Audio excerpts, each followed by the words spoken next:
let myself go. That's because you comfortable.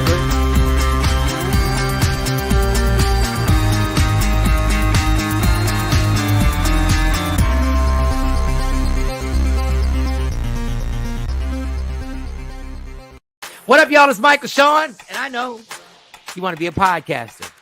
You want a successful podcast. You want to give your views and opinions, but you just don't know how to do it correctly. That's why you got to hit up ShawnnyScott.com. You want to be on radio, and you want to know how to build your radio career. ShawnnyScott.com. She's done all of this. I've worked alongside her for years, and I will tell you the information that she can give you is on a value level that I can't even put a price on it. All you have to do is go to ShawnnyScott.com. Your future, right now. That's it. Michael Shawn. Yeah.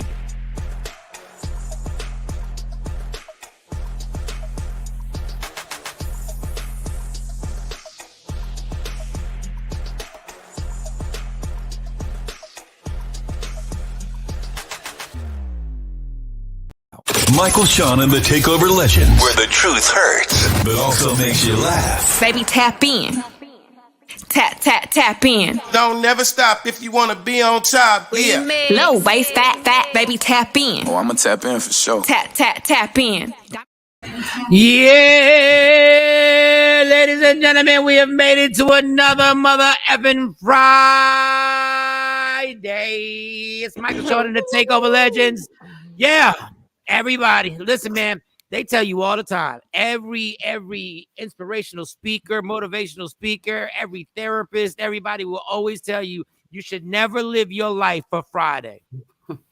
I say, fuck you. You don't know what I've been through. You don't know what I've been through Monday through Thursday. You don't know what Mo been through Monday through Thursday. Shorty been through. Not. If y'all don't want us to live for Friday, make Monday through Thursday nicer. How about that? Y'all start stressing us the hell out Monday through Thursday, and then maybe I won't be fiending for Friday. Like Thursday, I'm already looking towards. I already think Thursday by 4 or 5 o'clock is already Friday. I think I'm gonna get a shirt that says "Give me Friday vibes all week." Well, that's how I say. I hate hearing myself. What were you gonna say, Mo? No, so I think I'm gonna get me a shirt that says "Give me Friday vibes all week long." Like, give me Friday vibes. Yeah. How about that? All week long. Stop asking for shit all week long. How about that? How about you? Let's just do what we normally do. Like, yeah, give me Friday vibes. So, Mo, I'm putting you on. I just invited you to the club. I am coming. Johnny, I don't know if you can't get in the club yet. You still using your phone? Yeah. Oh, I sent it on Media Room 360. You said what? My request. Oh, you sent the request on Media. Oh, there it is. Here it comes. Come on. Everybody on IG Live, what up? You can download Media Room 360. Check out the show. See that thing in the back? My TV in the back. You can see us live on TV, on your Roku and all that good stuff. All right, come on. Request. I'm coming. No, I'm talking. I can't go no faster than this damn IG. Mine is like frozen. Let me go out and come back in. My whole phone frozen. Oh, I got it. I accepted it. Oh, there we go. Yeah. There we go. We're just waiting for the slow flow Mo. Come on. Her little sexy Mo is unable to join. Where did I go? Oh, y'all wilder. This is retarded. Oh, come on. I mean, this is crazy. Ain't that crazy? Come on. All right. Well, while y'all doing that, there we go. Shout to the NCAA tournament. You know, I got to give a quick sports. Krzyzewski's in there. Duke won last night. Unfortunately, Michigan and Juwan Howard didn't win. Don't say that. No, Juwan is out. They're out. No, Juwan. Good morning, Afro Queen. Good morning, Afro Queen. Afro Queen, yeah. They missed like 12 layups. Like it was the most. I know I was frustrated. I can only imagine how they were frustrated. How many layups they actually missed. And I was just like, and I'm just glad. I'm glad I resisted the temptation to bet that game, because you never bet a game because you want a team to win in real life. You bet games because you think this team technically should win the game. And I have lost a lot of money betting teams because I want them to win. So in your mind, are you psyching yourself out and saying, "Don't win, don't win," but then your subconscious is saying, "Win, win, win." Win. No, I'm saying like if you like a team, I don't bet on the team. Okay. Like So if it's really, a fan favorite, if it's a real life fan favorite, you bet on the underdog. no, yeah. If you think the underdog is getting like, let's say the underdog can lose by 6 points, and you think that's reasonable, you're like, yeah, this is gonna be a close game, then I bet it. But like, I don't bet on LeBron because I'm a LeBron fan, and sometimes I'm not rational with LeBron. Like Anthony Davis, and I just bet on LeBron. I don't get LeBron could be playing like God, and I'll be like, I think he got a chance. I said, I think LeBron got a chance. God. And I'm like, that's why I don't mess with like that. I don't do it unless there's a prop bet. And I'm getting to the prop bets are really fun, y'all. But maybe I got a little gambling problem, but I'm trying to get you on here, Mo. Okay, I've invited you to the club now, Mo. Okay, I see it again. So let's try this again. Why does your vibrate sound louder than everybody else's vibrate on your phone? Mo got that special ring. Maybe I got the special supercharged. Type of diehard battery you got in that phone. Let me know if you got some feedback so I could try to. Good morning, Nikki. Good. What up, Nikki? Good morning. Happy Friday to you. Happy Friday, Nikki White Chocolate. Okay. So Mo, how was your night? What was going on? I was nursing a little cold. It's allergy season. So any of y'all out there with kids, y'all already know. My throat hurt. I don't feel good. I don't think I can go to school tomorrow. I'm like, you know what? So it started yesterday when I picked him up. His teacher gave me like the side eye, but I guess he wasn't playing. Guess he wasn't joking. Oh, guess he wasn't trying to get it. Yeah. Mm-hmm. Oh wow. And we got a flight to catch today. So I'm like, look, I'm gonna need for you to get yourself together. 1, 2, 3. We're gonna take this tussin. We're gonna take this tussin, and we're gonna get our clothes on, and we're gonna get to the airport. Feel good, mommy. I know I'm a bad parent because when there's a little echo, a little. Maybe that's me. Let me see. That's not me. 1, 2, 1, 2, 2. That's Mo. Yeah. That's okay. Mo. So let me move. Let me turn my headphones up. Try that. 1, 2, Try that. 2. Yeah, something going. That's better. No. Well, I mean, it's slight. I mean, but I can hear my irritating voice, so I don't need to hear that in my headphones. I don't need to hear the hear. I mean, I hear myself, but I don't need to hear myself then hear myself. I don't need double. That double back, yeah. So you hear it now? Yeah. Can't you just turn it all the way down? I did. God darn it. Let me get out the club and come back in because every time I do this. All right, let's try that. Let's try it again. Yeah, I'm a horrible parent because like Mo sent her kid with allergies. Listen, as long as your work is done, I really don't care if you go. Like as long as you can prove to me that your grades is good, like I can go to I can go right into the system. It's called the Genesis. As long as I type in there and I go, okay. Once I start seeing some shakiness, then you can't. Then you got to go. You can go. I don't care what you got. I don't care if you lost 3 toes. We use Power School, and I just found out last year that you can actually invest in it. So I'm not a financial genius, but I try to invest in things that I use. And so just a word to the wise. Yeah, we have Power School too. Power School, you invest some dollars. I don't never use it though. I never check it. I just wait for them to send the paper report. They don't send paper reports at all anymore. Like they are very, save the trees.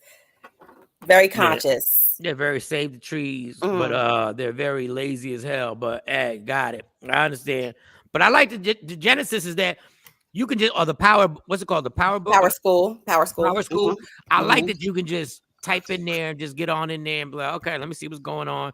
Yes. The assignments that were missed. But like, I think Bonnie had one rough year. The COVID thing screwed everything up. Yes. The COVID thing screwed everything up. Like all together, like it wasn't no coincidence that all 3 of my girls, like literally just, and they kept telling me, Dad, we can't, you don't understand. These teachers are just running through stuff and not giving us time. And then next thing you know, the work that we don't finish, flips over, and all three of them were struggling. So I was like, all right, I get it. But if you like, one time Monty said, Monty, her excuse, she was like, I ain't sleep well last night. Just let me go in your Genesis. Good morning, Don. I was like, cool. All right, chill. All right. So the little man had the allergies, and that was it for last night. He has Anything else? seasonal allergies, Good morning, and sometimes well, most of the time he retreats to his room after school. But he started yesterday, and it was like, I don't feel. He act like an 80-year-old man when he don't feel good. I don't feel good. Oh, but it's my throat. I said, you told me like 20 times your throat hurt. I understand. That's a man trait. That's what we do. Oh, but y'all turn into like whole babies when y'all sick. It's just like, oh, rub this. We don't turn I'm into like, babies. it's your throat. No, but could you just rub my arm? Rub my arm. We turn into straight hoes. We do. I ain't gonna lie. I'm no good sick. I tell everybody, if I was an athlete, I would never play injured. They could never get me to play with a sprained ankle. Or Can you just kiss it? Can you just kiss it? Well, I say that for a different reason, but I get it. No, you couldn't play with that. But if you had a runny nose, you wouldn't play. Good morning, Jay. Morning. Ooh, lower that distortion. Coming Lower in that hot. microphone. Coming in hot. What? Yeah. Goodness gracious. No, I wouldn't play injured at all. Like a sprained ankle maybe is too much, but like some guys, they go hard. Like dudes will be playing with like pull this and pull that. No, I gotta be perfect. When you were younger, didn't your parents send you back out into the game like, you all right? Nah. Oh, my dad almost killed me. My dad literally, I played catcher. Okay, I played catcher. And we had a kid. I played baseball in the Bronx. So these Dominicans and Puerto Ricans were on a different level. So I played catcher. And this kid, Pedro, we were like 10 years old, and this kid, Pedro, could literally throw the ball like 50 miles an hour. That's a lot. And my thumb got tore up, and nobody would listen. My thumb was so swollen that I started sticking a sock inside the catcher's mitt so it could protect my thumb. And my dad kept saying, suck it up, suck it up. Listen, baseball is different. Until my mom took me to the doctors. And the doctor looked at my mom like, what has he been doing? We got to do x-rays on. I toughed it out. And from that moment on, I realized I will never play hurt again. You got to be kidding me. I got a cold. I'm calling out. So how was your night, Shawn? Oh, my night was crazy. You beat your kids last night? No, I did this morning though. Beating this morning again? A beating update from Shawnee Scott. Maybe I need to call. Well, damn, I can't call their phone because they got their phones taken away. Yeah, I got the phone, so they can't talk on the phone. But they get consistent beatings these days. Let's get the new edition, and then we'll get to the beating of the kids. How was new edition? Well, so this is what happened. Yesterday became a very busy day. A lot of things started happening for Media Room, so I had to put some stuff in place, and then I had to we have something happening this weekend, and so I had to build this in the studio last night. Nice. So I had to build that out because we got people coming in this weekend. Nice. And once I finished doing that, I didn't feel like doing nothing else. So you didn't go. Wait, so you didn't go? I know you right before the end of the show, you text Johnny to say, hey, Johnny. And then he hit you back, say, yo, what up? Yeah, let's link up.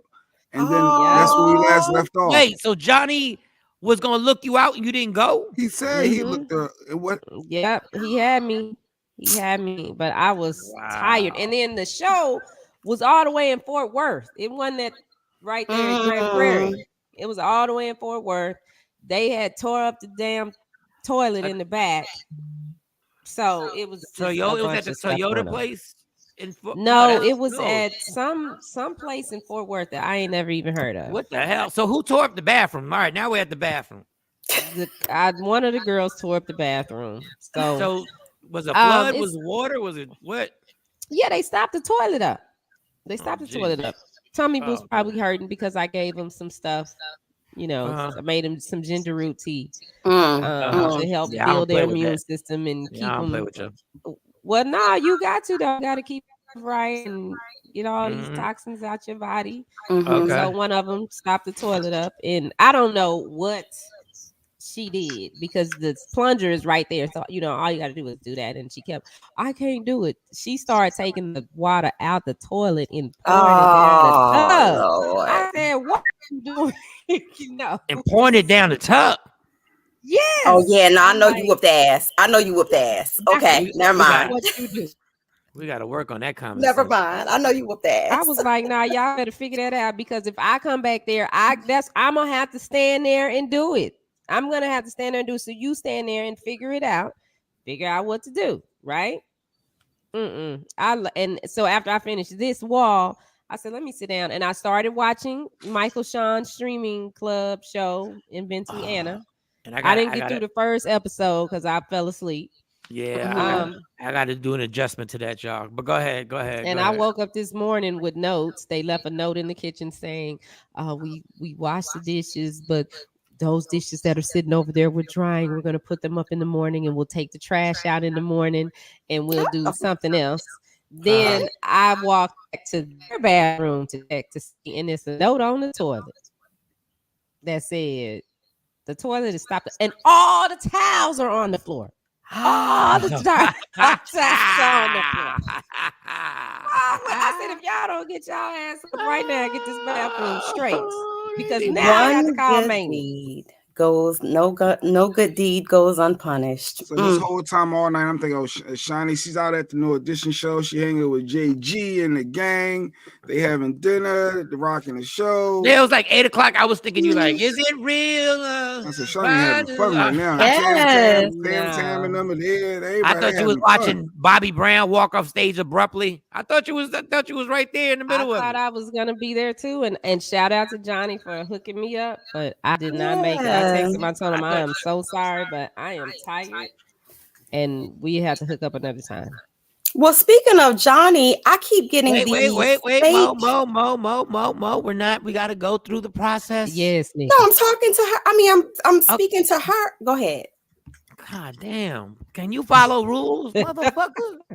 You know what we do. 1, 2, and then 3. That's what we do. But go ahead, finish your thought now. Go ahead, finish your thought. Because now I feel bad. Even though you messed everything up, now I feel bad. Go ahead. No, I was going to ask Shawnee, has she been getting the same inboxes that I've been getting with the fake Johnny Gill impersonators? Oh, no. No, you got that. I haven't got those. You got a fake Johnny Gill in your inbox? Maybe like 3. Mm-hmm. Really? Yeah. I think that's your man doing that. What?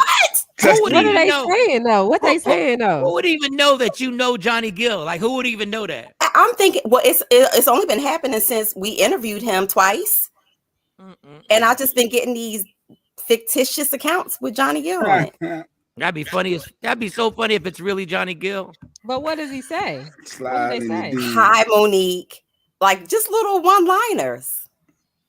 That might really be Johnny Gill. That'd be so hilarious. That might really be that dirty old man all up in your inbox. He is not a dirty old man. He is not a dirty old man, and he ain't old. I will say it directly to his face.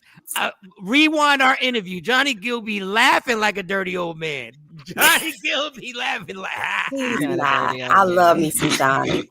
Johnny Gill. That's why we can't keep friends. Like, what are you doing? Yeah, we can't even get the Glenn Lewis interview now, and he got a new album coming out. Johnny Gill will admit it. Johnny Gill was, first of all, we're not gonna talk about Glenn Lewis. Johnny Gill. Don't get that Glenn Lewis joke started. I'm in a good mood. Johnny Gill was laughing and telling dirty old man jokes. Like real talk. But I think that's really Johnny Gill in your inbox. You might want to check that. You might want to respond and say, hey, Johnny. What? No. I'm not. Hey, Johnny.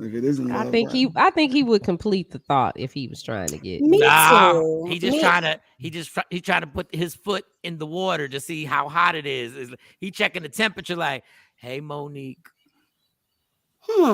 Everybody knows his real page. You know his real page. I follow his real page. So I just thought that was weird. I wonder if Johnny was getting the same thing. Everybody got burner accounts, so just in case they can't get blamed for shit. That wasn't me. Kevin Durant had the burner account. So he had that whole thing going on too. But shout out to Johnny. We love Johnny. I mean, y'all act like, wait, hold on. Let's get something straight right now. Y'all said we can't keep friends because of my joke.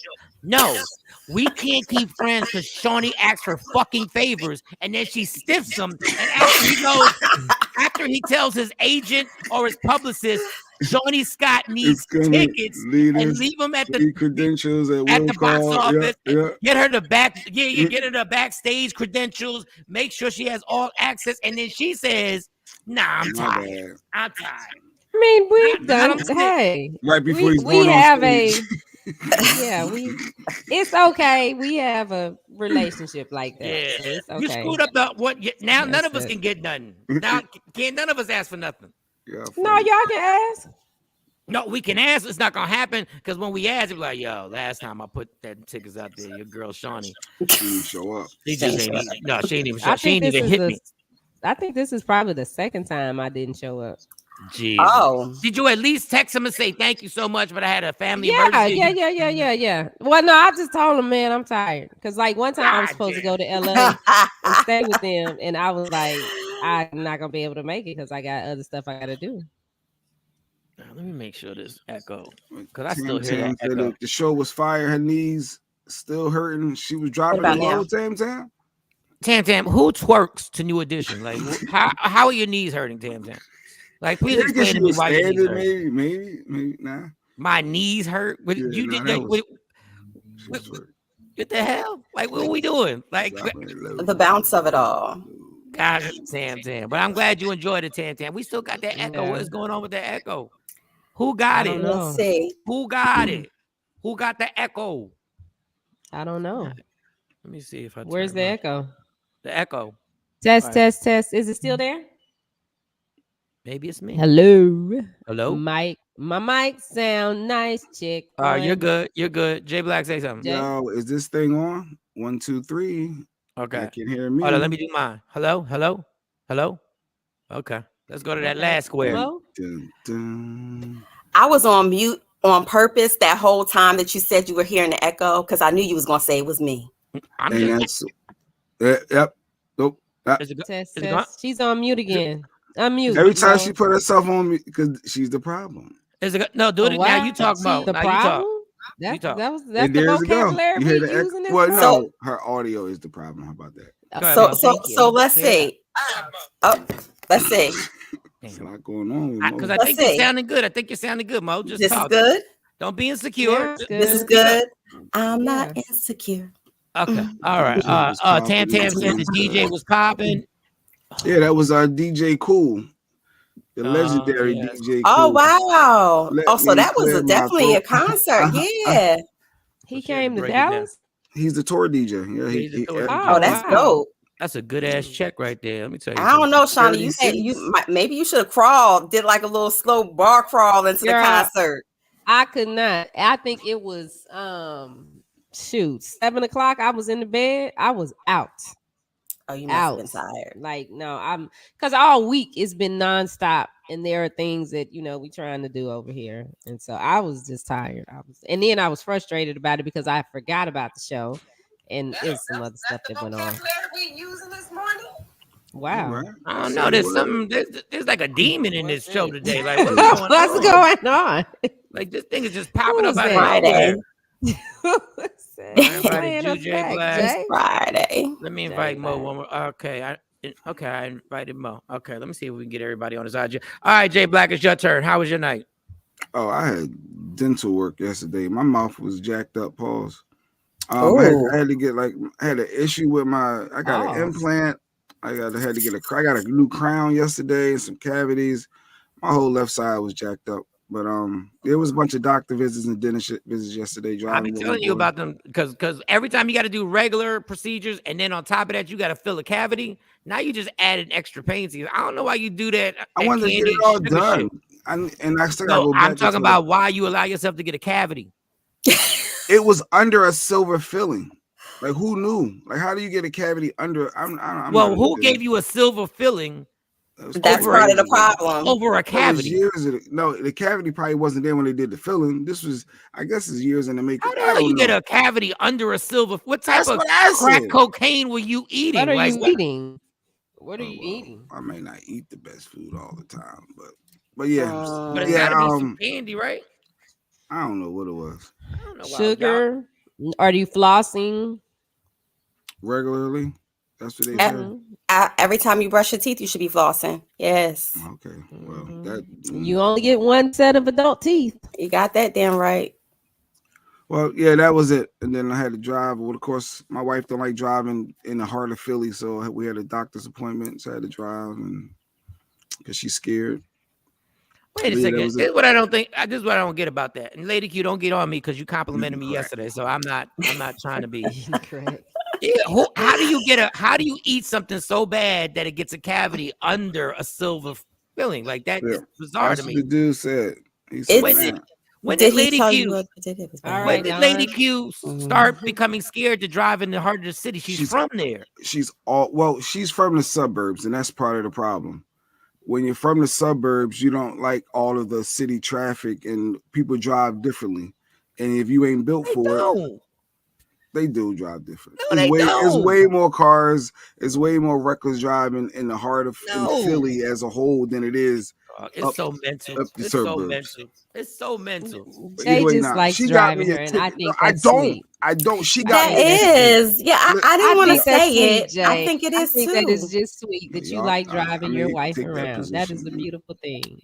Yeah, I'd take that. But she got me a nice ticket because she was scared to move the car from in front of this courthouse up to the other corner where the cop said you can move there. He said, if you don't move, you give him the ticket. She sat there. She called me and said, look, you better come on back out. I'm not. That's how text. She got me literally a nice chunk ticket for being in front of it. It was when I was going through the whole getting a pardon thing figured out.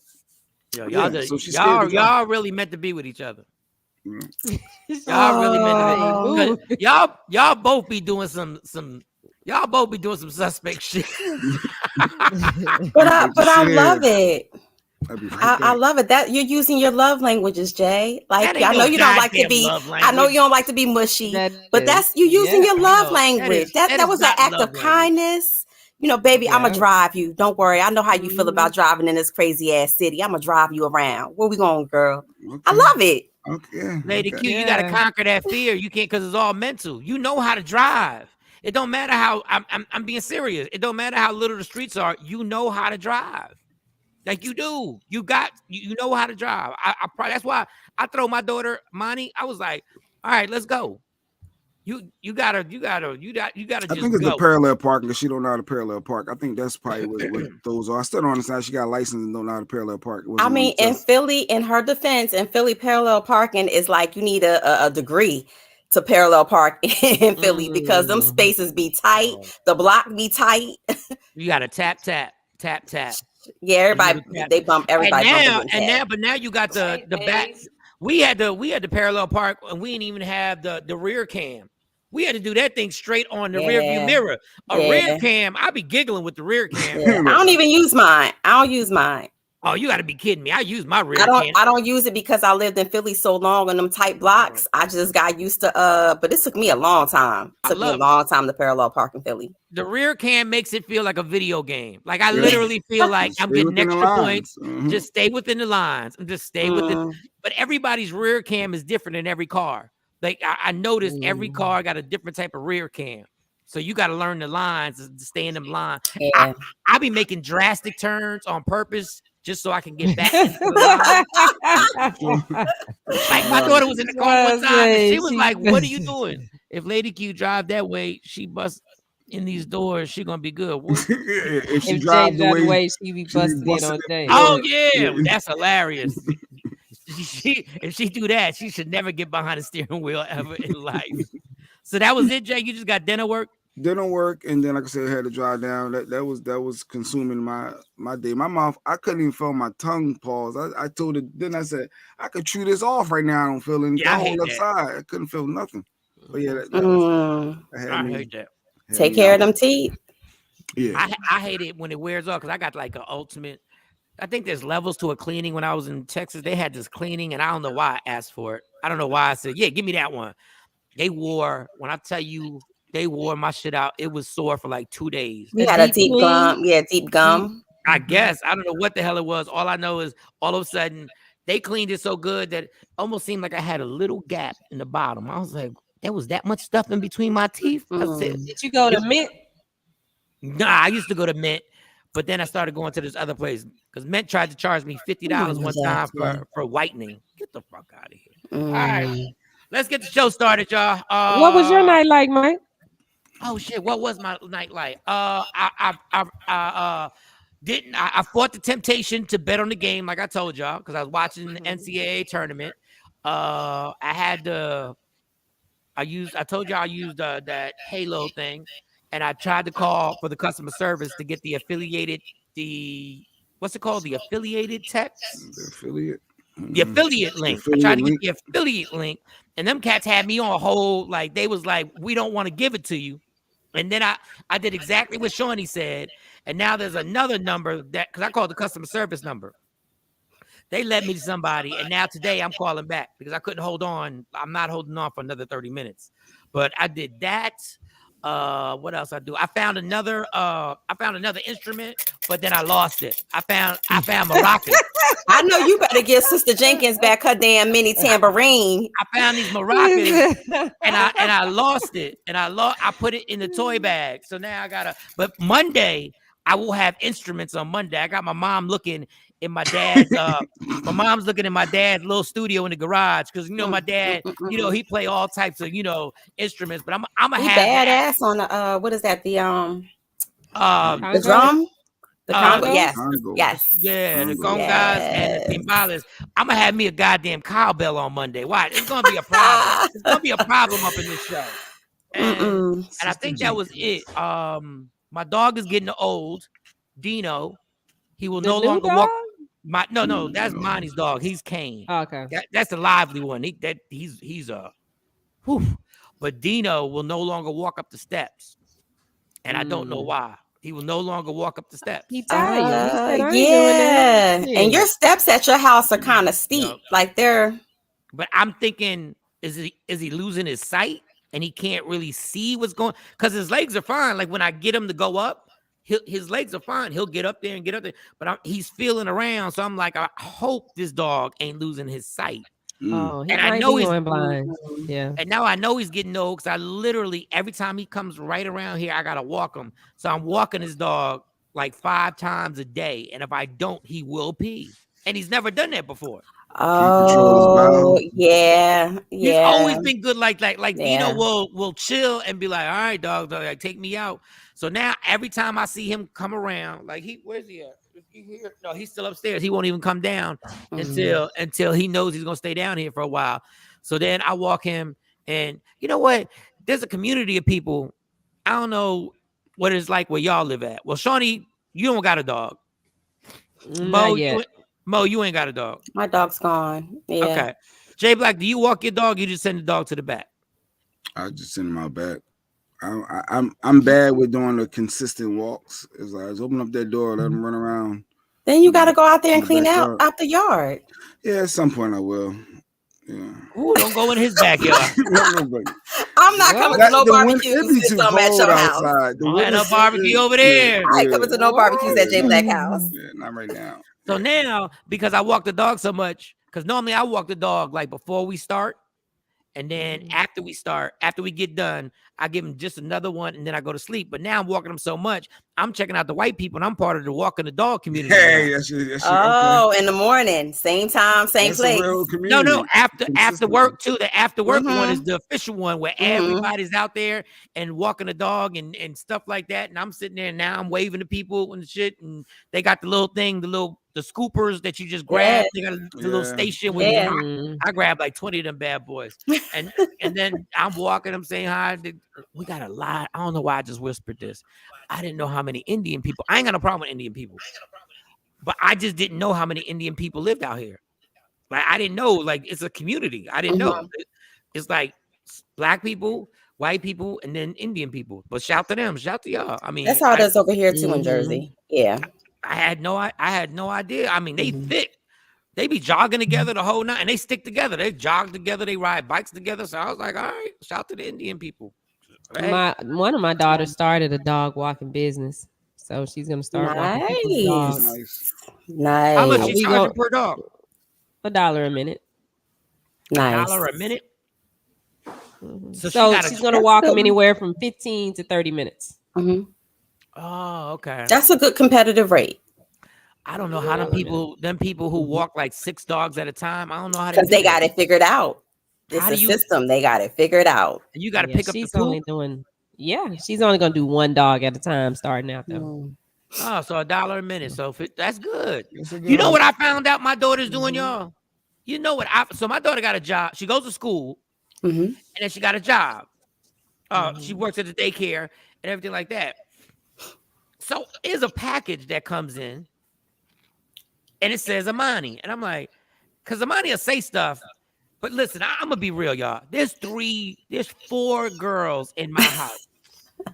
There's a lot of shit that gets said to me that I really just tune the fuck out. Like I really there's too much going on. There's too not intentionally though. It just happens. It's automatic pilot. It just happens. Like I just start going, yeah, that's crazy. Wow.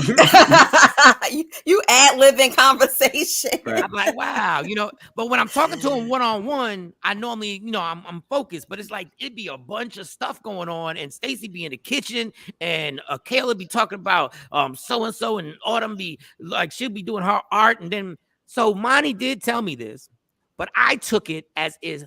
So her boyfriend, this is what I assumed. I assumed that she went with her boyfriend to DoorDash. That her boyfriend was door dashing, and she went. So I was like, okay, I can see that you want to keep him company and stuff like that. And, it's not like it's an Uber or a Lyft. All he got to do is drop the food off. Come to find out, there's a package that says Amani, and it's a DoorDash, a whole setup. And I'm like, what's? So come to find out, it's the opposite way around. Monty's door dashing, and her boyfriend goes with her on the DoorDash. I love it. And she comes up to me. I'm like, Monty, are you DoorDash? I thought he was. No, she said, I DoorDash, and he comes with me because I just don't want to go by myself. And she was like, Dad, I didn't even know you could make like. All right, Monty. I love it. I love it. Hustle. She was like, so you make like $70 a day. I just go out there for a few hours. She said they don't really tip you because you don't do nothing really except just put the food right there, and then you take a picture of it, and then you keep it going. So Monty got a DoorDash package, and then next to it, the next day, I go to the mailbox. Because when I'm here, now that I'm here, I go to the mailbox every day. I'm not playing these games. Like this household, they will not go to the mailbox for a month. And then we'll find out. Then we wonder why the water got shut off. Like you ain't go to the mailbox. So I go in there. So now she got a Cash App. She got a Cash App envelope. So now she got the Cash App card. She got the DoorDash card. So she says, I keep my money on my DoorDash card. So, I just use that, keep that. I said, so can you pay a bill with that debit card, the DoorDash? She said, yep, you can pay a bill. And she said, I got the Cash App card. Then my account is strictly my daycare money that goes in there. I was like, I don't know where you learned to be this organized. I love it. I love it. Yeah. So she's doing DoorDash. Sean doing the math. That's $1,400 a month. Listen. Oh, real talk. I ain't mad. I am not mad at that at all. And Big up to her boyfriend for going DoorDash. Yes, yes. Being there with her. Yeah. She got to make a lot of money because these fucking tattoos. That's a whole nother story. She got to fit her tattoos. Her tattoos. It's addictive. It's addictive, Dad. And they're expensive. $500. Yeah, they're expensive. I paid for the first one. Did I pay for the first one? Maybe I didn't pay for the first one. Okay, I don't know. All I know is she got her. That's her thing. And I'm like, all right, let's chill. What you got? You're good. You went from 0 tattoos to like 3. So let's chill. Dang. But I know she's not because her mom got more than me. Yeah, her mom is tattooed up, so it's like it's in her. So it could be a lot worse that she does. I just why boys not organized like that. Stacey, I don't know. Her boyfriend is organized actually. No, I think she's trying to say boys in general. Mm-hmm. Yeah. There we go. It depends. Jay Black's an organized dude. I'm very organized. He's definitely a very organized dude. So that I guess that was it. That was my long-winded night, y'all. That was the long-winded night, and I think is there anything else? What'd you say, Mo? She's talking about control. She's trying to mumble control. But in order to be controlling, you have to be organized. It's a trait. It goes hand in hand. It goes. It's part of his controlling traits. So where are we going to hit on? We got racist dude. We got the abortion topic with the lady and the fiance. It's a lot going on today. We got Steven Jackson calling out Stephen A. Smith. Yes. There was one more thing you had, Mike. We got words we never use. We got the Brazilian singer who was rushed to the hospital because she refused to fart in front of her man. And had to be rushed because the gas was trapped. You know what? Because it's Friday. Don't be ladies. Because it's Friday. Don't do it. Because it's Friday. I think this is the most ridiculous reason to go to the hospital ever. Because you scared. You had a trap. You had trapped farts, not one. You had multiple farts that were trapped. That's got to be painful. I don't understand why you would do that. Why would you be scared to pass gas in front of your... Okay, ladies, do you pass gas in front of your man? Not intentionally. Yep. What do you mean not intentionally? Like if you're asleep or or if it's one of those times where it's like your stomach is rumbling, you got the bubble guts. Yeah, that's something totally different. I don't do it on purpose or just let it ride or let it rip. I don't do that. I don't know which one is funnier. The one in your sleep where it's like, like it's pop, pop, pop, pop. I don't know if that one makes me laugh more than the one that goes. This is the one that cracks me up too. I don't know which one is funnier. This one that goes. this is the one that makes like, especially if I'm drinking. This is the one when it goes. Hold up. It goes. It just does that. The silent deadly one.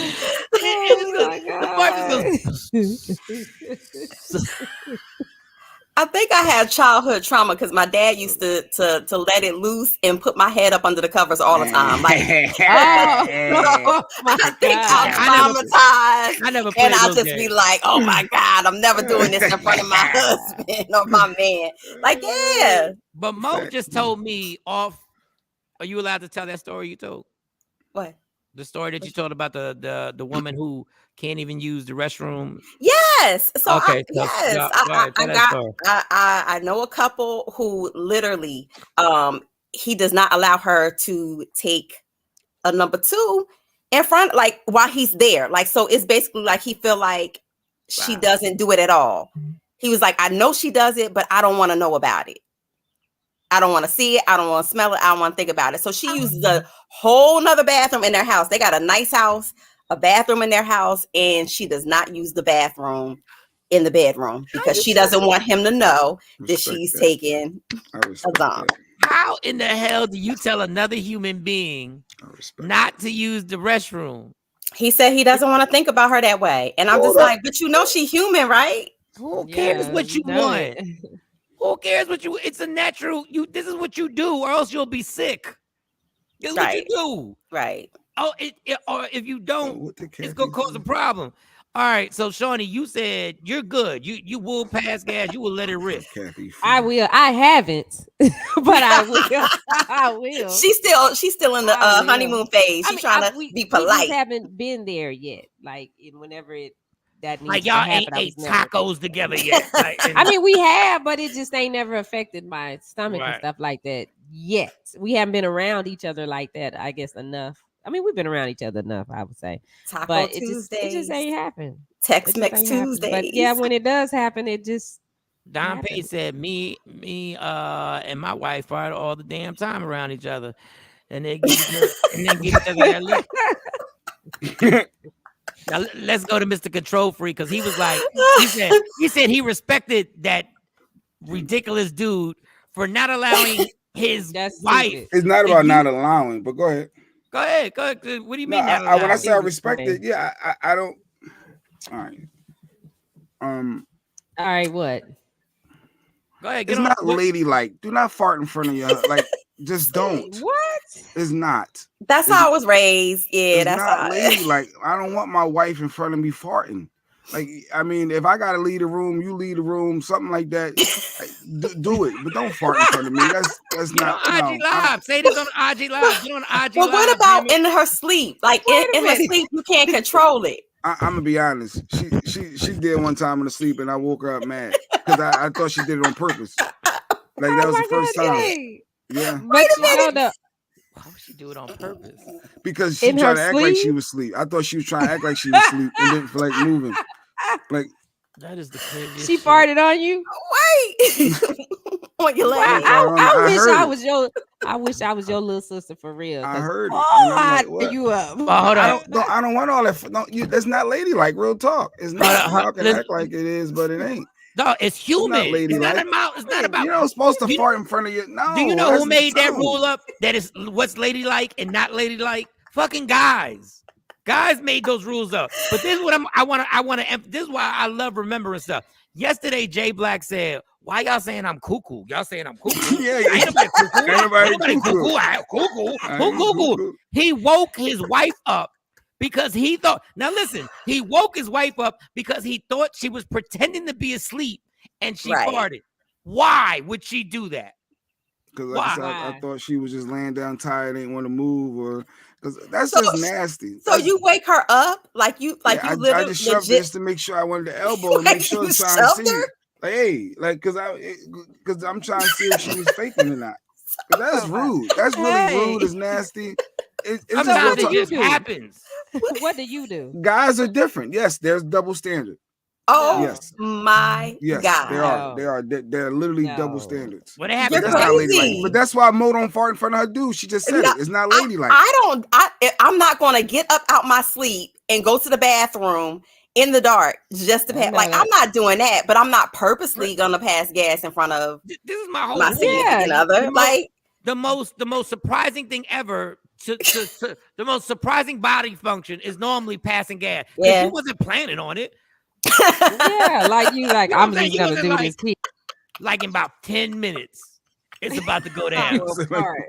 Like, I got 10 more minutes. I'm about to let this go. That's not Yeah, ladylike. most of the time when it happens, it just No. sneaks up on happens. you, and you just like, sorry, Like excuse me. like when it happens, I'll be in the bed. I'm like, yo, I'm like, my bad, Stace, my bad. I said, my bad. We won't even be Man. facing each other. He was like, my bad, sorry about Somebody that. on Instagram, Superman 142 says you get up to go pee. Okay, because you Yeah, know that you got to 'Cause you pee, but can't- you don't know that Yes. you got to pass gas. Superman. no, You do have an No. idea. You can control it no.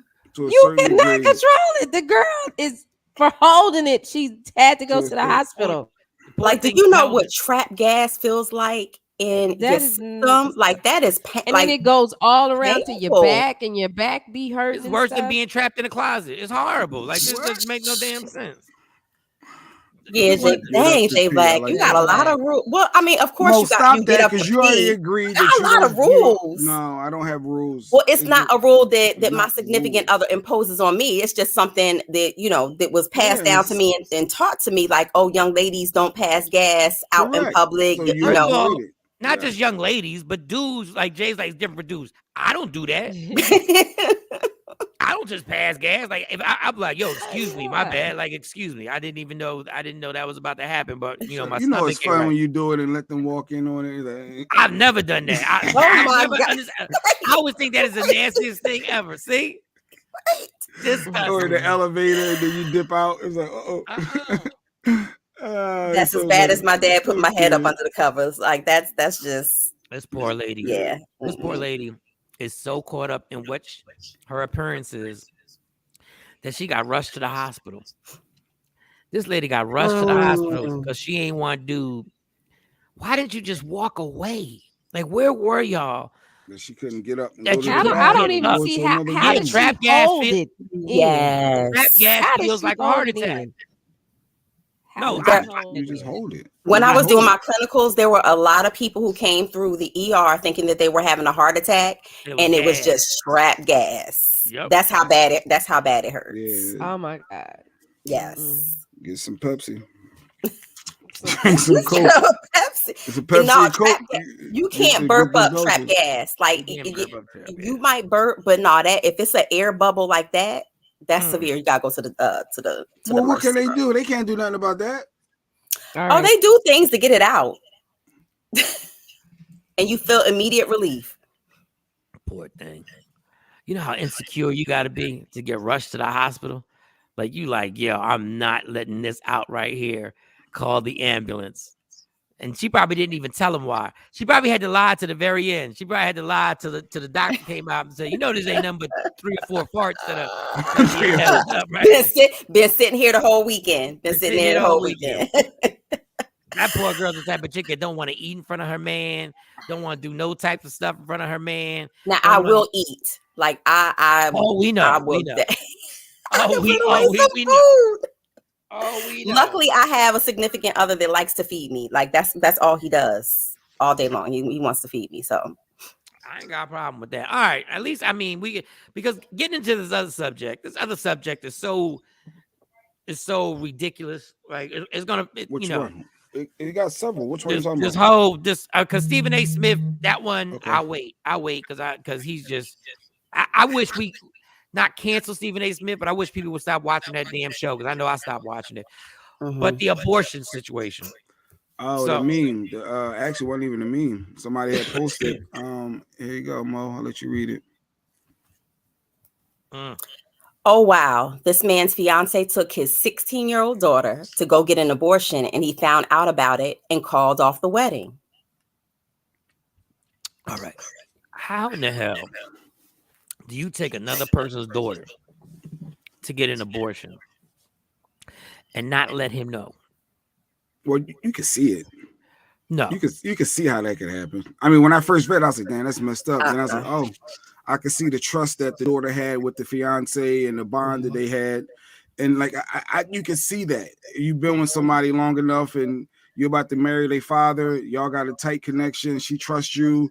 You can see that happening. I can see from a woman's point of view of her speak. If she got a good relationship with the daughter, she should have said, listen, I don't feel comfortable lying to your father. And she should have talked to her and said, listen, I think that we need to sit down with your father and talk about this. It's certain things in a marriage. Yeah, if she's talking about a little boyfriend and y'all kikiing and y'all got that little, girl code secret, something like that, surface level, that's one thing. But an abortion, that is a life-changing decision and an everlasting imprint on that girl's life. She's never going to forget that she went and did that. So I think that the girlfriend or fiance rather was wrong. She should have had a conversation and said, this is something, unfortunately, I cannot keep something like this from your father. I'm not going to tell him. We're going to tell him. So she should have came in as a support system. But I don't want you to tell him. I'm trusting you. So if she's trusting you enough as the fiance, then she should have said, listen, if you trust me on this. Trust me on this.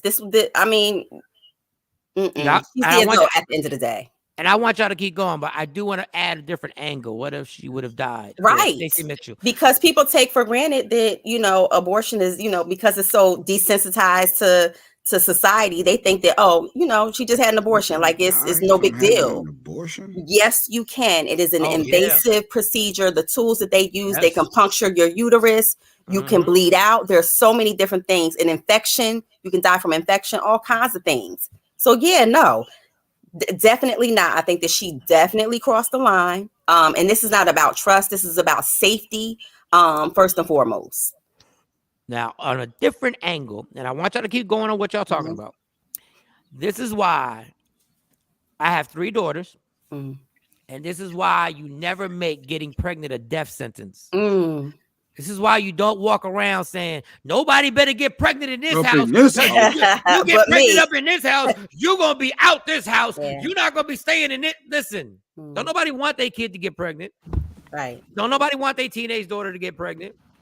But understand, if you do, we will handle it. Everything will be fine.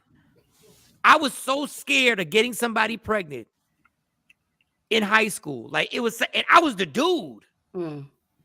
Like we put the fear of God in people. And then when when the young woman doesn't come to you, we go like, well, why didn't you come to me? Bitch, have you heard the way you talk? Right. Since for the I was last like 18 10. years. Yeah.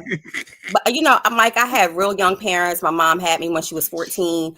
And of course, been with my dad ever since. Y'all know the story. But in my household, there was definitely a fear of getting pregnant at a young age. I had a friend in high school, or actually we're in junior high going to high school. And she was so scared to tell her parents that she had gotten pregnant that she actually gave herself an abortion. And the result of that, of course, she had, and that's why I speak so passionately about it, is because she got an infection, and they ended up having to do a procedure, and she was never able to have kids. So if she was able to tell her parents and have that conversation and have that open dialogue, I think that, even if she would have had it medically done, there would have been a different outcome, for her. So Ooh, there's that echo. So calling off the wedding, though, do you think that he went over the top with it? Because absolutely not. You know that she did that for what she believed to be a good reason and love and for his daughter, like because of the bond they had, wanted to look out and be that motherly figure. I don't know about calling off the wedding. Jay Black, you have to trust your mate wholeheartedly, right? Because we're not talking about, you got a F on a report card and we're going to hide it from your dad so you can go to the school dance, or nothing superficial like that. We're talking about something that even after the procedure, mentally, she's 16 years old. Mentally, do you know, even in 2022, these abortion clinics, there are protesters that shout in your kid's face and tell them how you're going to hell because you're doing this. All of these things that plays on a young, impressionable mind psyche. So yes, her body, her mind, right? Her not body, her step choice. parent. That's not a step parent. Let me tell you the first thing I'm telling her, bitch. That ain't your kid. Yes. At the end of the day, that's the first thing I'm telling you. I agree. That ain't your kid. So you had no right to sit up there and make a decision without telling me. I don't give a fuck. Mm-hmm. You a stepmom. That child ain't come out of you. Now you want to throw the stepmom? See, that's shady. No. You can't pick and choose when to say you're a stepmom. No. But you want her to play mom all the other time. You always gonna be the stepmom. No, but you can't. And let me. I'll take it one further. I'll take it one further. You helped kill my grandchild. So how did you have the right to help in that decision without letting me know? Yeah, I'm calling the wedding off now. If you're gonna throw stepmom in my face, I don't want to be what you need because you're gonna throw it again. Out there. I'm already telling you to leave. You can't throw that in somebody's face. Ain't no wedding going on. Ain't no wedding going on. And if you are a devoted Catholic, then you definitely don't believe in abortion. Okay, so then you're talking about somebody. You're talking about going against your mates or your future husband or wife, like their principles and their morals and the things that they stand on, to do something as underhanded as that. Yeah, we're not getting married. I'll do you one better. You're not even a stepmom. Your fiance. We didn't even get married yet. Let that sink in. I've been raising your child with you for these last 4 years. First of all, that's not what the tweet said. How long have they been together? We're not going to do what you and Mo do all the time. No, they've been together for a minute. It's obvious they've been together for a minute. First of all, nothing's obvious because you can get engaged and be married within a year. I'm not doing it today. I am reading straight from content. You're not going to make all these assumptions. We're not making all these assumptions. You just a stepmom. Like, that's foul. Like, no, you know what's foul? You took my 16-year-old daughter to get a fucking abortion. Yes. That's what's foul. Yeah. And didn't tell me. So if I just hurt your feelings, fuck you.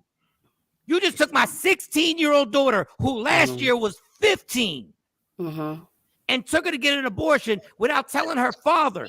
Yeah. This girl, who's my fiance, decided to overstep her boundaries and take my daughter. And let me tell you something. I'm not the only one who's going to fuck you up. Because when her mom finds out, if her mom's alive, when her mom assuming her mom's in her life. Well, when her mom finds out, now you're going to have real smoke. Right. Like Stacey said, you think he would have got divorced if they was married? If they was married and happy then? No, if they were married, I still would have been pissed and I might have got divorced. But at least we're married. You ain't even married to me. Yeah. I just don't like the whole throwing it in my face that I'm a stepdad. No, I I don't care. So let's talk about boundaries. Let's talk about they matter. Let's they right. Matter, Let's talk about you gonna boundaries. Disrespect me? I'm a stepdad. Oh, okay. You disrespected our relationship. Yeah. Yes, I called you a stepmom. Yeah, Take foul. that. No, what's foul is that you took my daughter to an abortion clinic without my permission. For her. That's what she wanted to do for her body. She's her 16. Mind, her body. You don't get to decide at 16. The parent was just trying to look out. Look, when I first looked at this, I said, yeah, that is foul. It is. I get it. You can't hold secrets from the other partner. But you with this whole throwing it, like she had good intentions. I don't care about throwing it. Mo just told you. You know something, Jay Black? Mo just told you that she could have died. She could have died during an abortion. Yeah. And there's no amount of sorry that you could say to a person, to a parent that could soothe that. There is nothing that you could say to a parent and say, if you want me around afterwards and want me to care. I'm just telling you, we done anyway. We done anyway. But Jay Black, because I'm a step parent. Jay Black, I've been trying to hold down like it's mine, and you gonna throw it in my face. We not married. We not married. Jay Black, when it comes to that, first of all, stop personalizing because we not married. Somebody's face. Oh, yes, we can. You can't throw that step. Not if you want them to still be around. Not if you still respect what they've been doing up to all that point. I just left you. Jay Black, are you reading? Are you not reading? No, I get it. That part is fine. Is you throwing in the face? No, you just said. Wait, Jay, you just said. Wait, Jay, you just said if you want me around, I don't. So now at that point, is you just saying it out of anger in that stage? Jay, a week from now, you're gonna realize, oh well, this person, their intentions was wrong, right, but they shouldn't have did that. No, you can start having second thoughts, but now it's gonna always sting that you throw it in their face. That you nobody cares, and I'm always gonna know you took my daughter to get an abortion. Nobody gives up. Hold on, Mo. Jay really thinks I give a fuck about her feelings.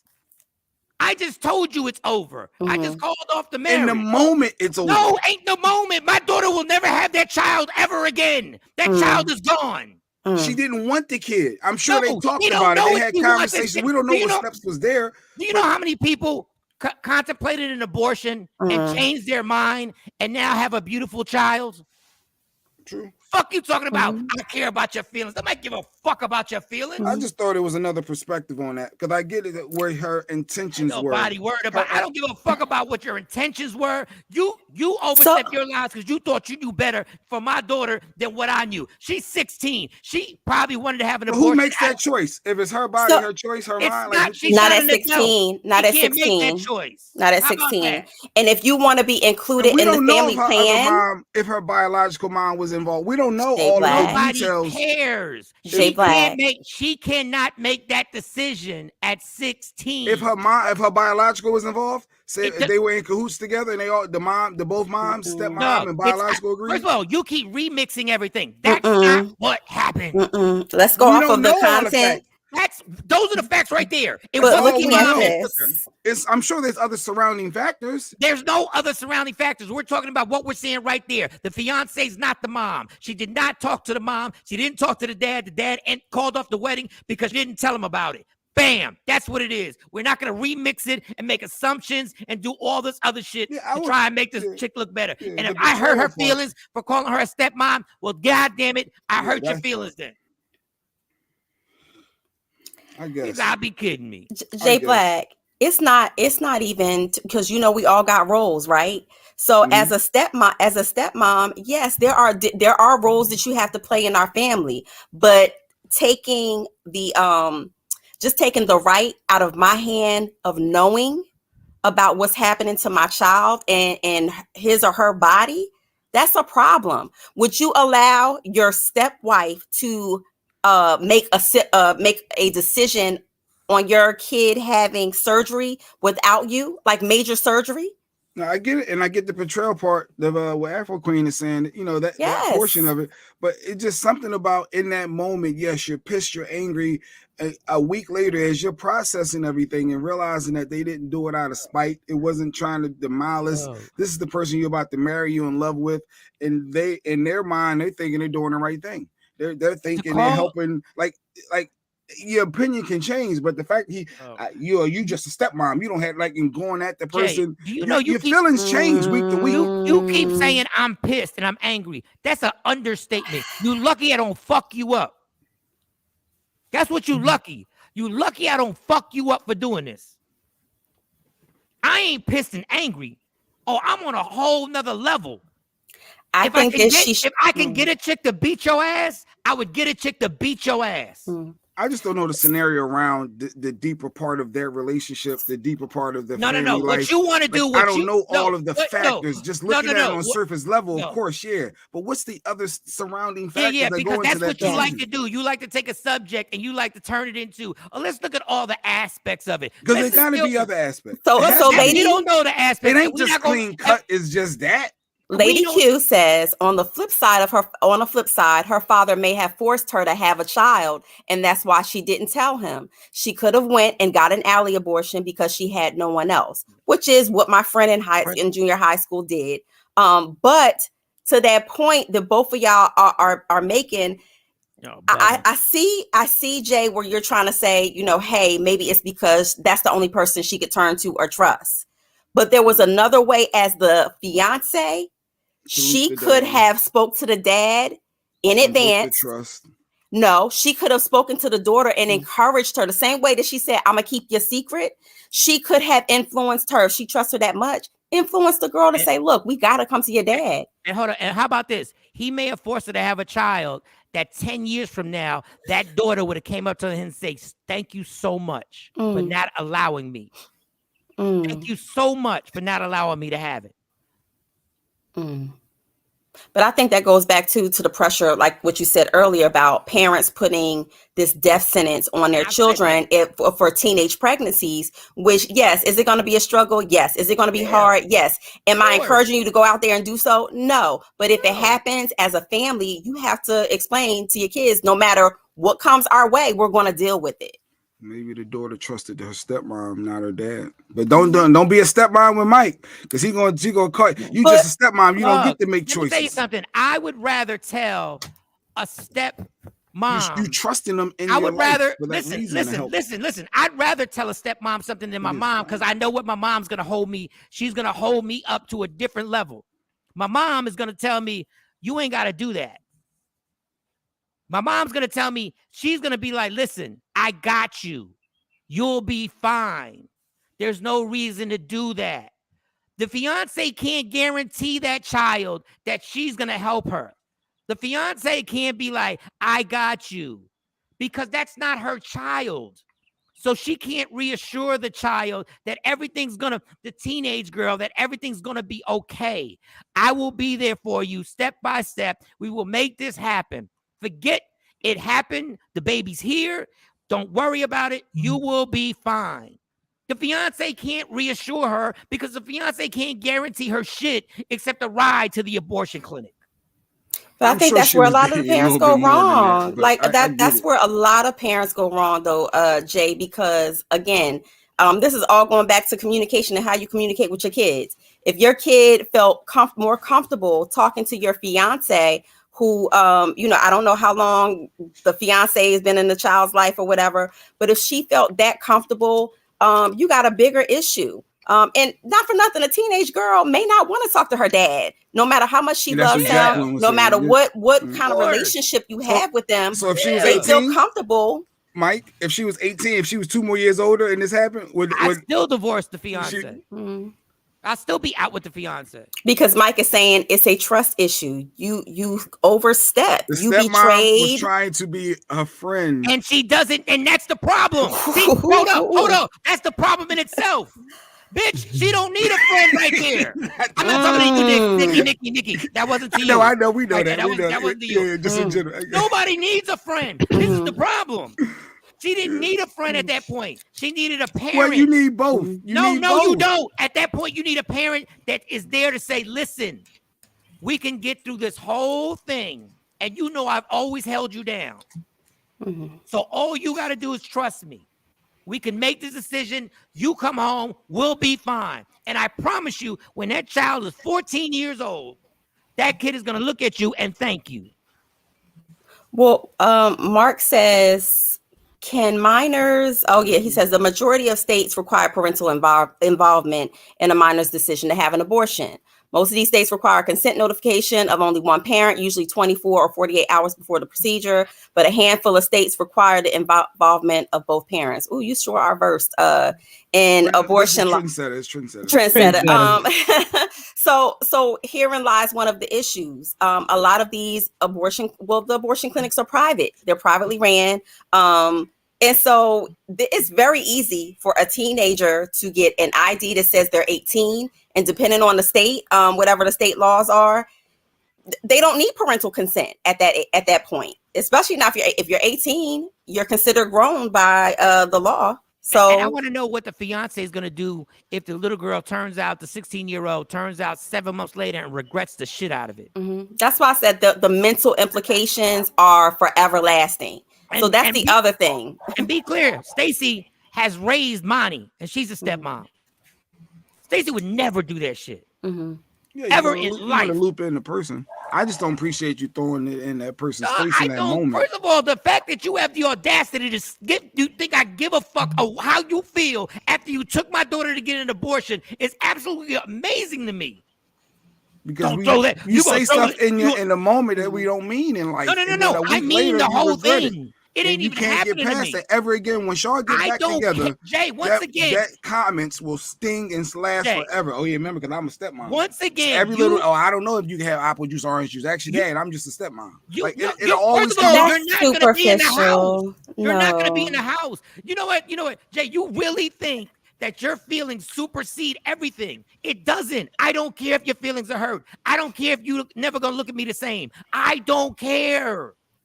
And I think you should. I shouldn't. As speaking for a bonus father, a bonus mom, stepmom, whatever, everybody, you can't throw that in their faces. First of all, they didn't do that. That's like you saying you smacked one of my kids or you hurt one of my kids. And I say, you ain't her mom, you a stepmom. You're like, how you going to throw that in my face? You just smacked the shit out of one of my kids. Stacey is Monty's stepmom. She would never do that. A bonus mom can discipline physically, if you like, I'm confused. I'm talking about bruising up a kid. No, you talking about physical fighting. I'm talking about chastising. First of all, you can chastise. Nobody's gonna touch any kid in my house because I don't touch any kid in my house. Mm-hmm. I think when you're bringing in like you were saying, the bonus dad and the bonus mom, I think that there's a conversation that needs to be had so that you're on the same page, because we were all raised differently. You may have come from a house where your mom slapped the shit out of you for even looking the wrong way or looking like you were rolling your eyes, and then your spouse might come from a family that talked to their kids. So I think that when you're merging households like that, you got to have a conversation. And it's not about whether you love them like they're your own or love them like their parents. It's about defining what my expectations are and what my roles are in this relationship as a bonus mom or bonus dad. This girl ain't even a mom. She ain't even. She's the fiance. She ain't even got that title. He gave her a ring. He gave her a ring. That doesn't mean shit. She's a fiance. She's a fiance. At that point, into the wedding, she's a fiance. You know what's funny? Let me do what Jay Black does. Let me do what Jay Black. I'm gonna do what Jay Black does. They probably don't even live together. They probably do. They probably don't even live together. We don't know. I know we don't. Hypothetical. That's why the hypotheticals are nonsense. You did this. You took a 16-year-old to get an abortion that was not your daughter. It was your fiance's daughter. How about this? I wouldn't take my own 16-year-old child. And she, if she didn't live with the father didn't live with us, I would not keep that from the father. Facts, action. I wouldn't keep that from the father. So I definitely don't feel like the stepmom or the bonus mom to be, because she's a fiance, should have kept that, done that and kept that. I'll give you another simple one. If the fiance would have taken my kid to get a vaccination without telling me, I would have been pissed. Yeah. I was against vaccinations, I would have ended the relationship. Yeah. If I was thoroughly against on eggshells when you with Mike. No. First of all, Jay and everybody here, let's be clear. Let's be clear about the step parent thing. Me and Stacey been through this for 18 years. So let's not act like I'm foreign to this. And Stacey done held it down. And Stacey has taken and Stacey has damn near raised money. Yes. So I know how difficult it is, how the confrontation. I backed away. Stacey makes all the decisions basically. Now, Stacey Mitchell says, real talk, I was 16 and needed no parent. That was over 35 years ago. So yes, there are ways, you know, that though again, the conversation in the house. People just don't throw it in a step parent's face for nothing. Please, just don't. I don't think that this is throwing it in a step parent's What do you mean face. throw it in their face? They just a bonus mom or a bonus dad. Just don't. No, nobody, you know what? Nobody cares about your goddamn feelings when you overstep the line like that. It's one thing for me to say, yo, you just a stepmom because we were talking about whether she should be in ballet or something. Or you just a stepmom because that's what Mike said, actually. If you take us to the dentist and I didn't know about it, it's over. You just a stepmom. You don't get to make that decision. I don't want nobody taking my daughters to the dentist. Yeah.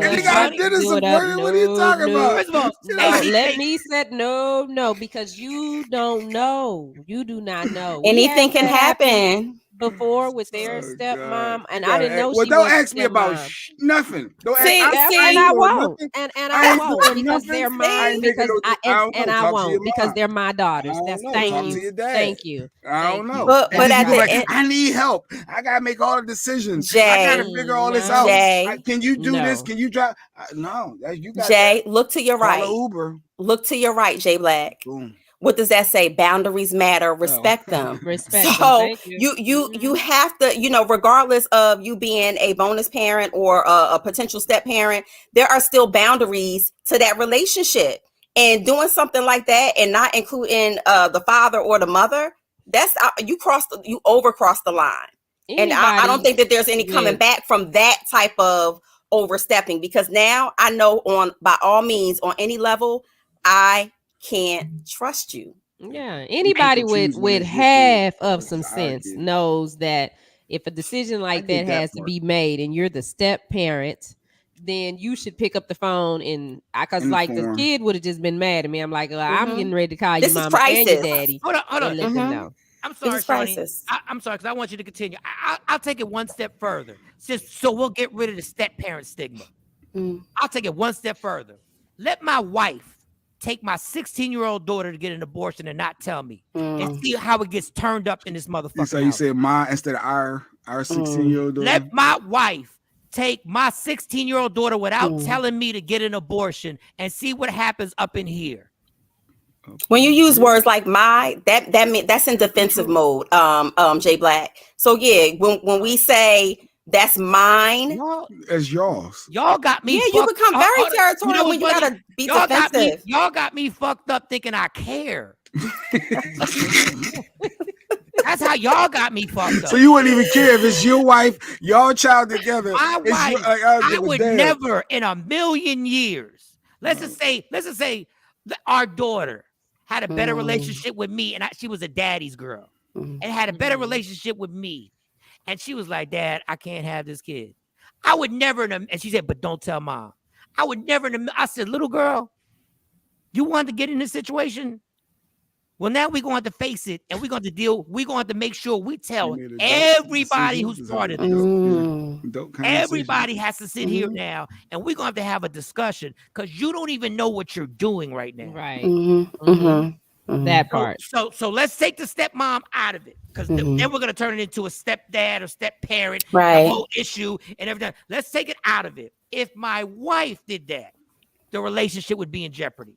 That could lead to everything being over. I can see how that would be justified, because trust is at the center of any relationship you in. If you marry and I can't trust you, I like the could. I can't trust you. It was for fact. It was over. That was just the fiance. That was the fiance. It's not their kids. But I even said if it was the wife. He said the same thing. No, because the only reason I say could is because now the kids, the same 16-year-old girl might sit there and be like, Dad, please don't. The Batman voice. Cut one, Billy.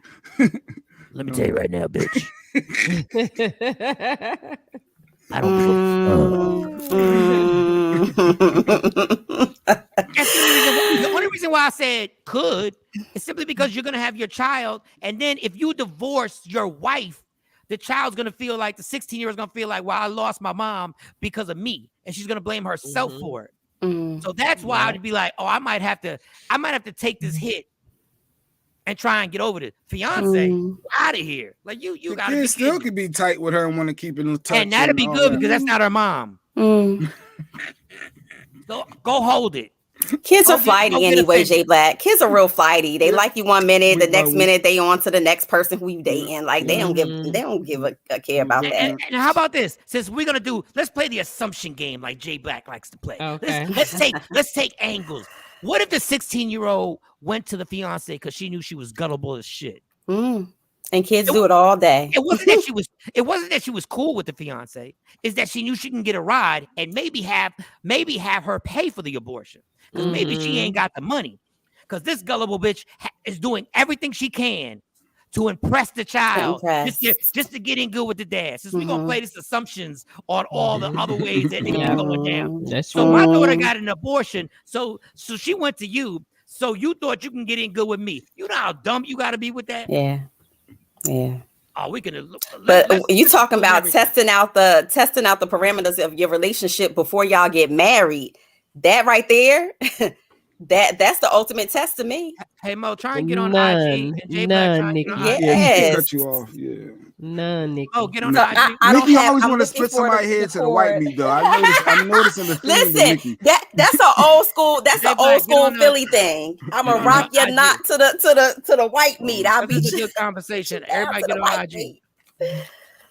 No, I don't, and only on certain things. Because I'm telling you, most of the time I'm like, hey, you know better than me. You do, but damn, you really gonna do that? And J Black talking this, and he'll take that little, he'll run with that step parent thing. Somebody did this shit to J Black, there would be a problem going on. I don't even think it would take this much for J Black to say, I'm but that finished. goes to my point of done. Knowing your relationship, knowing how they say reading the room. You know your partner, you know your spouse, you know what you can and can't do. She didn't know.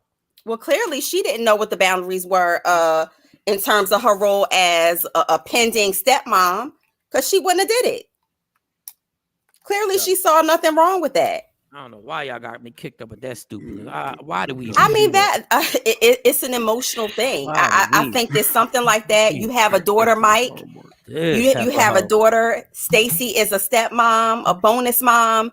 So I could see where something like that would definitely rattle you because it's something that can happen.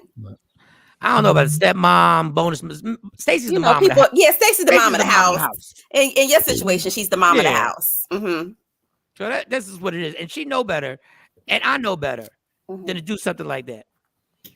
And if that happened in real life, my God, like who in the hell? Who really is just when you were driving to the clinic, did you not think to yourself that this probably ain't a good look right now, what I'm about to do? Like this can't end well, what I'm about to do. I just know that Sequisa said I would blow. I will have a bunch of issues. You would blow up the whole damn house and everything. I could see you tearing up some stuff. Because you keeping secrets from me, and you supposed to, He won't let his wife fart in peace. Right. He won't let his wife fart. He woke the poor woman up because she farted, and he knew she was asleep, and he assumed she was faking it. All right, absolutely. Y'all funny. Absolutely. Hey, where's my tambourine? Just don't throw it in their faces still, though, people. For little things, I get big things, you're upset, but please, because I would feel some type of way if it was me. Tell me I'm just a stepfather. I ain't never brought that up in my entire relationship. I ain't never brought that up. That's good. Good. Because we ain't doing no physical discipline. And hey, girls are mouthy. Girls just are mouthy. They do smell themselves at a certain point in life. You right? Yes, they do. They sure do with a real parent. Hence why Shawnee girls are starting to get It's a consistent ass Wilfred. whoopings. This is why they get consistent ass whoopings. I be hearing it going on. I be hearing the back and forth upstairs, and I be like, I'm gonna let that go. I'm gonna turn you this let it TV up. ride. You let it Turn this ride. TV up. I already know what it is. I guess we got. We'll Billy say the J other said, part, "My too. stepdaughter is 9. If she came to me at 16 like that, it would be some smoke in the city." But I do want to reiterate what me and Mo said earlier. And Shawnee, you weren't here when we said it. Like, parents got to stop making pregnancy be the death sentence if you want them to come talk, especially dads. Yeah. If you want a daughter to come talk to you, you better stop threatening her about getting pregnant from the time nobody wants. You don't want to be soft and encourage the behavior, right? It's not encouraging the behavior. It's creating a safe space to talk. There's a difference. Yeah, because they're gonna do what they do. Like I'm on top of my kids 24/7, except when they are at school. And at school, they can get out of class. Oh, I got to go to the bathroom. They had meetings in the bathroom. The little boys getting out, so you don't. And I'm here to tell you, parents who are naive to what's going on in the schools, and like they at school, they safe. It's more sex going on in the school, and if you think, oh well, she goes to an all girl school, think again, because they are having girl on girl sex in all girl schools as well. So don't think that your child is not exposed. Not my child. Not my child. And Shawnee, teachers are screwing them too. So and Shawnee, I'm glad you brought up that bathroom stuff, because that bathroom stuff is all around America. Because my daughter, they be complaining about the same thing in the bathroom. That's why they don't want to use the bathroom. They be chicks up in there just chilling and talking on the phone and doing all that other good stuff. And trust me, I'm far from a great parent. I'm just telling y'all, just make it like this. No matter what happens, we can get through this shit. But I'm telling you, STDs and teenagers, I've talked about. That was the most uncomfortable conversation I had with Monty in the car, is having to just be like, listen, and having to break. Dog, that was the most uncomfortable thing ever. STDs is real. Pregnancy is real. Getting played out with pictures is real. Getting played out for videos is real. When he put them videos out there, the first thing I told dude when she was dating the first boyfriend she had, I said, dude, if you really want to problem with me, ask my daughter to take a fucking picture and send it to you. Oh, we can't hear you, Mo. Man, all that in school. Muted. I'm going back for my G. I'm so Action said all that happened in the school. You going back? But you know what? I'm so glad you said that though. Yeah, I said to your child's boyfriend, because that is one of the largest things that I do talk to kids about, the ramifications of sending or sexting, as they call it, sending text messages and sending pics. It not only is out there, it is also considered child pornography. So I know that there are kids who are actually getting charges if the school sees it or confiscates the phone and looks at it. They are obligated to call the police, and the police are obligated to pursue it, even if both of the children were consenting. But Mo, you know what's scary? So you know what's scary? And my girls, these girls are sending them to the dude without them even asking for it. That's how they courting them. That's how they getting the dude by setting. I'm saying, now, mind you, I am not that parent that says high school wasn't like that when I was there. I went to a white high school. That white high school was wilding. We were wilding in that school. I swear, a hood high school might be more dangerous. Nice and peaceful. But a white high school, them kids was, I mean, chicks was on birth control by the time they were sophomores. And not because they had like a physical problem, not because maybe their period was like crazy and they needed to control it and stuff like that. No, it was just their parents were just like, hey, you would just take care. And they were wilding. So I can't even say. I took my kids from the other school, and they in straight hood now. They in straight South Dallas. And they like it better. It is a more controlled environment. I'll say that. Like, they can't take a phone, they can't take backpacks, they can't even take purses. The only thing they can walk in with is their uniform, and then the school gives them a cardigan to wear, So if they're cold, they have that. And they have monitors in the hall because the girl, they got metal detector. I said, ain't nobody gonna come up and shoot this school up. I know that. And you know what? I'm certain of that. And that's so funny because the school that my kids go to used to be the same school I went to. It used to be a white school. So they still got the same establishment. But now they got an influx of African American kids that are going in there. And they never planned for that. They don't know how to handle that situation. They have no clue. Like that whole no phones and everything like that, because they still got the majority is white. So they still got and these kids run that school. Like it's out of control. And you sitting there going like, look, Monty graduates this year. I can't wait for the twins to get out of there. I can't wait. Oh man. Y'all done got me kicked up. So anyway, farts. I can't do it. Not back to the I can't part. do it. Back to the part. I can't do it. I can't. We got play Steven Jackson talking about Stephen A. Smith, please. I am outside the club. I'm trying to get you in the club. Yeah, I'm and trying. we should have a guest too, Nia Simone. She's a Dallas artist. That one of Leah Frazier's clients we should have on this morning. Also, up and coming singer artist. We should talk to her, figure out what's going on in her career. I know she recently won a contest on Revolt TV that they were doing. So yeah, I saw that. I saw that. Yeah, Revolt. They had a called Be Heard, a Be Heard competition with the winner. Dope. Yeah. Then she won like 10 grand. 10 stacks. Yeah. I wonder what she did with that money. You think she invested back in her career of studio time? Probably. Or maybe she just put it to the side.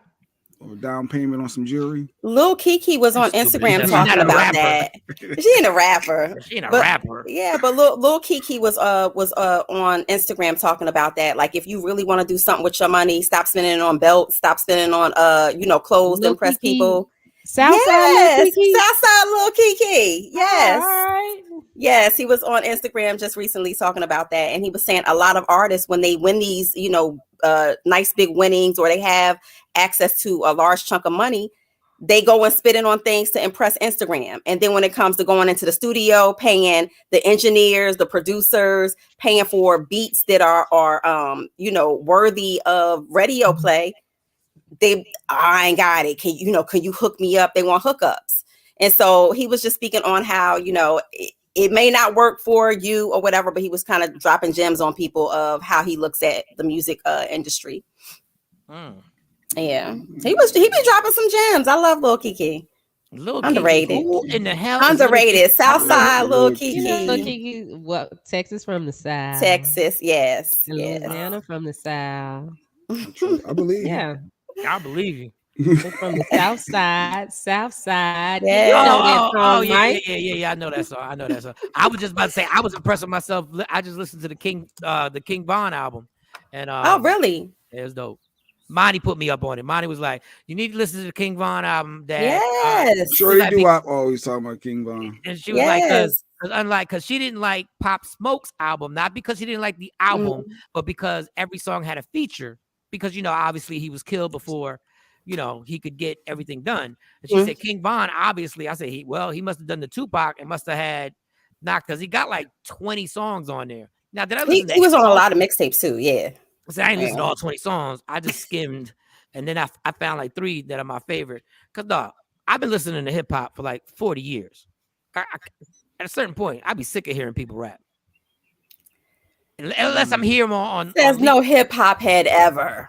When did you get sick and tired of people? You are a true hip-hop head. I have to do it in spurts. Like, I'll take time out and start listening to songs, and I put my earbuds in. But there's nothing. 51. Yeah, I've been listening to hip-hop for 40 years. There's nothing you can say about drug dealing, having sex with women, having cars, having jewelry that I haven't heard. And you got to be really, really good at it for me to be like, oh, that was hot. Like, you got to be really good at it. Like, I've heard people really make shooting people sound dope. Like, I can't. And I know it. These kids ain't making songs for me. I get it. Y'all in your 20s. Y'all want to turn up. I understand. I did too. And the beats be crazy. I said, you probably hot. I just can't get to the hook. I'm sorry. Like, I'm just, I'm good. I'm good. Let me just put this Nas album back in. All right. Facts. So, do you have the Stephen Jackson? We got our guests up next first. Yep, we got our guests, and then All we right. can get into that. All So, right. Well, go ahead. Lead yep. it. So yeah. So, lady, new up and coming artist. We just spoke about her. From the Dallas area. Mike, she's on. I think she's only 18, 19. So she's a baby in the industry, as we would say. Recently won the contest, Be Heard competition. Her name is Nia Simone. So we want to welcome her in this morning. Good morning, Nia. Welcome to the show. Good morning. What Good morning. Good morning. up? Good morning, young queen. Hey, good morning. Hey, and I just want to know, what campus are you on? Clark, Atlanta. I know them How'd you know? HBCUs The because dorm. I went The to an dorm. HBCU. I know that dorm set up anywhere. Hello. Are you by yourself or you got people around you? Oh, my roommate is in here. Oh, okay. Okay. All right. So explain to me, because I just found out, and Leah's like a sister to me and everything like that. I just found out, what exactly do you do? Are you a singer? Yes, I am a singer and a performer. I've been singing and performing my whole entire life. I'm well known in the Dallas area, Fort Worth area, and I've just been performing. So when you won this contest on Revolt, how'd you get to it? First of all, where'd you audition at? So it was actually an audition held here. It was like a talent showcase, but when I went in, it was like on Morehouse ground. When I went in, got the paper, it said something like Revolt Summit, and you could become a finalist for it, because this year they were doing it for HBCUs were able to become finalists. HBCU students were able to become finalists, and I went in there, and it was judges, and I was selected as one of the finalists. So then they fly you out. You're one of the finalists. Do you have the competition there, or do they fly you out somewhere for the competition? No, it was actually hosted in Atlanta, Georgia. Oh, okay, so it was all in the ATL. So you go. How many people perform for the actual competition? It was 5 finalists. They chose 2 HBCU students. And then the 3 others had to audition on the spot at the Revolt Summit, which is a 3-day event. All right, so I want you to paint the picture. Was there one person that sang that you thought, all right, that's my real competition right there? No. If not, no. She said no. There you go. I love it. Yes, confidence. No, not at all. Confidence. Did you sing an original song? Was there a song that you sang? It had to be original work. So, Okay. It was all in everything that we had to do was in the packet that they gave us. And they said that we have to have original work, and all the finalists, they were talented people as well. They were very talented as well. Yeah, but they weren't you. You could say it. They weren't you. It's okay. So now, did the original song? Do they have? I'm not trying. I just want to know all details, and then I'll let the ladies jump in here. You didn't have to sign your rights away to the song, did you? Okay, I was just wondering, because Revolt be slick. I mean, shout out to Revolt, but Diddy got something to do with Revolt, so Yeah, no. All right, so you got the rights. So that's your song. You still got your song. Okay, how many songs do you have that are ready right now? That are ready? That are ready. Like if a record label said, we signing you today, and do you think you have an album that could be released today, or would you still need to work on some stuff? I would definitely still need to work on some things, because I am a perfectionist. I take my craft really serious, and I don't think I would, be ready for that. And Jay Black wanted to know, this is not my question, what you do with the 10,000? Oh, I definitely invest in myself. I've been in the studio. I've did multiple photo shoots. Good. Yeah, just investing into my artistry. I had a listening party. Just everything is going towards me being an artist. Like that's my main focus. And you're 18? God, I wish I had that common sense at 18. I was so dumb at 18. I just wanted to tell jokes and be on stage. Jeez. Go ahead, ladies. Go ahead. Go ahead. Well, first and foremost, I want this is your love, your passion. You can tell you get excited. It seems like you light up every time we talk about music and your love for what you're doing. I just want to say hats off that you're still pursuing your college degree while you are pursuing your love for music. What's your major? Business administration. God, I wish I was smart like her at 8. Jesus. Oh my God. So now that you won, does everybody know you on campus? Do people stop you? Oh no, that's the weird thing. I wouldn't say an introvert, but it's hard for me to like go up to people. But it worked. It was people like from Clark, Atlanta that was at the Revolt Summit. But now that my single is out, I am becoming more social and actually trying to participate in different things, especially for artists in Atlanta. There are a lot of artists on campus that are very supportive. So I've been, trying to collab with them and things. Nice. DJ Trendsetter, somebody who's with the show all the time, wants to know, how could a DJ get your music? Oh, my debut single is on all platforms called Oh No Not Me. It's on Apple Music, YouTube, TikTok, Instagram, Spotify, Tidal. It's on all platforms. All right, for the younger guys, not for me, because I'm 50. I'm 51. Damn it, I forgot I was 51. Jeez, God, my don't make no sense, yo. I used to be the shit for real. Come on, Uncle Mike. Come on, Uncle Mike. Get it together, Uncle Mike. For the 20-year-old, are you single? Mm-hmm. She gotta be. Why she gotta be single? She don't have. She's to be building her career. She can't have a No. relationship to rail that right now. Right? Smart girl. Smart girl. Yeah, don't let no guy get involved in the mix, because he just want to ride. He like Jay Black. He'll try and control it, and then then the next thing you know, he want to be your manager. He want to be your role. I want a verse. I want a little line on the song. Absolutely not. Shout me out. Okay, Next step right now. Go ahead. Oh, you go, Shawn. You can rock out.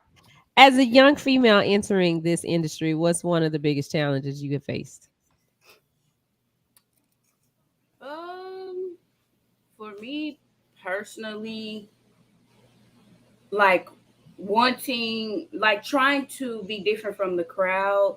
There's so many artists that are similar, that sound the same, especially female artists, not only singers, but rappers as well. I feel like right now in the industry, everyone sounds the same. And I'd say that the challenge for me is trying to be different and think outside of the box. I want to tell you, I just want to ask, because right now, music, when it comes to, especially, there's a lot of pressure on females to be super sexual, like to be over the top sexual, like everything has to be like do you feel that pressure, and if that's what are you doing that? Are you like, because that's a pretty picture, like that's a very pretty picture that we're showing right now. Do you feel the pressure to be like, I got to show a little bit more skin? My lyrics have to be a little bit more like edgy? Do you feel that pressure? No. I love that answer. She Not said at no.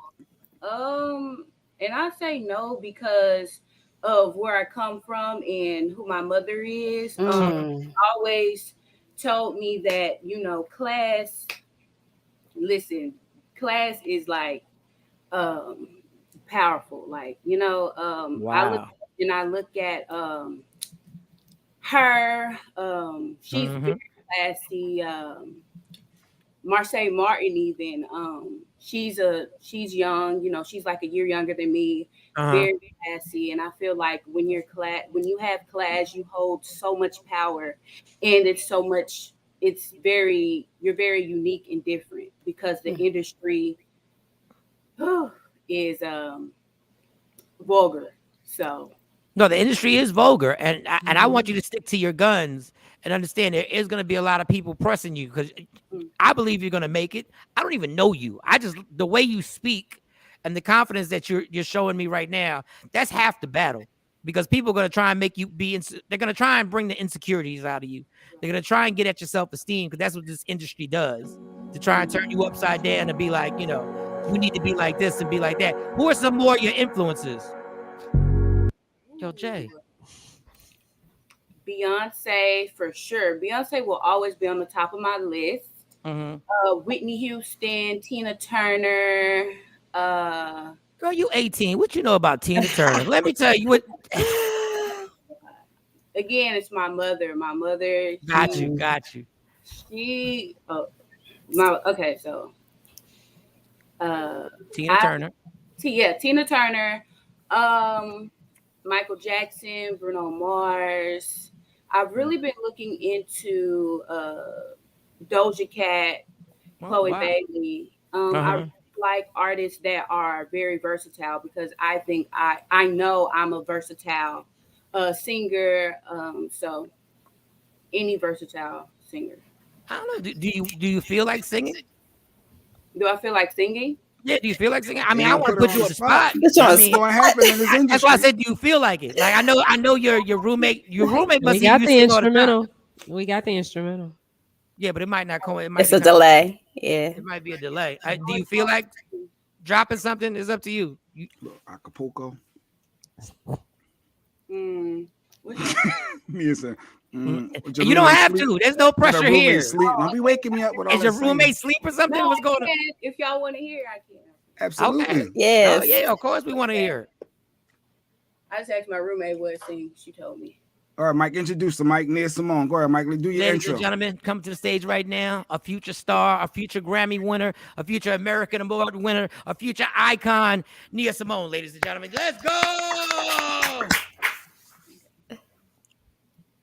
You're bad for me. I clearly get it. I don't see how something good could come from loving you. The death of me must be your mission. 'Cause with every hug and kiss, it's snatching every bit of strength that I'm gonna need to fight off the inevitable. And it's a heartbreaking situation I'm up in, but I can't control. You're just like poison, slowly moving through my system, breaking all of my defenses with time.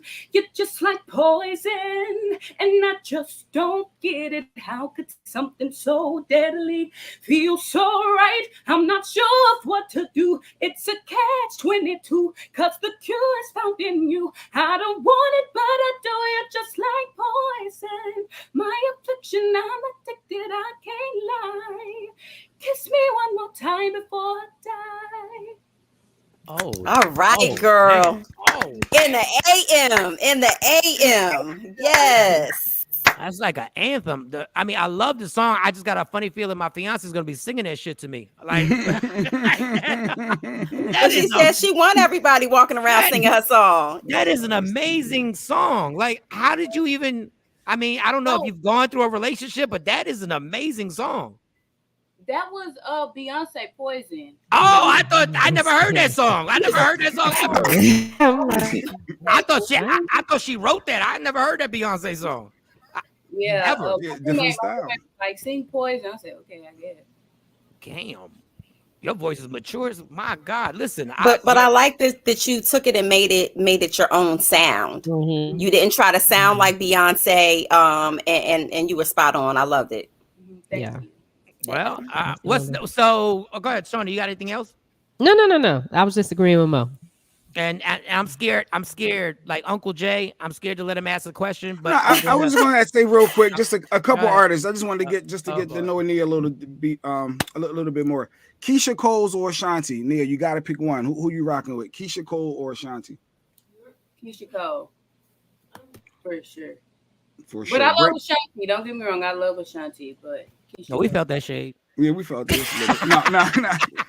Brandy or Monica? I know more of her music, and like she, like her heartbreak songs, like her music is like monumental. Like I don't know. Mm-hmm. Keisha got a big impact. Yeah. Mm-hmm. You sing better than Keisha, actually. I'm telling you the truth. We know Keisha, but you sing better than Keisha. Yeah, No your song disrespect, is dope. Keisha. We literally we listened to your song. We watched the video. It was really dope. Brandy or Micah, you got to pick one. Who you rocking with? You into the old school a little bit. She's 18. She said Tina Turner, so she got to know Brandy. I mean, Monica. yeah, that's true. But all right, Brandy and Monica, go ahead. Brandy. She I was gonna say Monica, but Brandy. Oh, I thought you were gonna say Monica. Monica Okay. too. She's say Monica. If you pick Keisha Cole, yeah, I was like Keisha Cole, Monica. See, we tried to stereotype you. See, we bring her up to date, J Black. Bring her up to date. He ain't got no up to date artist. Beyonce or Alicia Keys. This is my last one. Beyonce or Alicia not up Keys. to date. That is for Doja me. Cat, It is. Doja Cat Okay, or Summer her Walker. Yeah, Doja Cat or Summer Walker. Janae Aiko, something like that. Not Doja. So it's Doja Cat and Summer Walker. Yeah, Yeah, that's the one. Oh, that's a good. Aha. Okay, see, I'm writing this one down more. I'm writing it down more. I like that.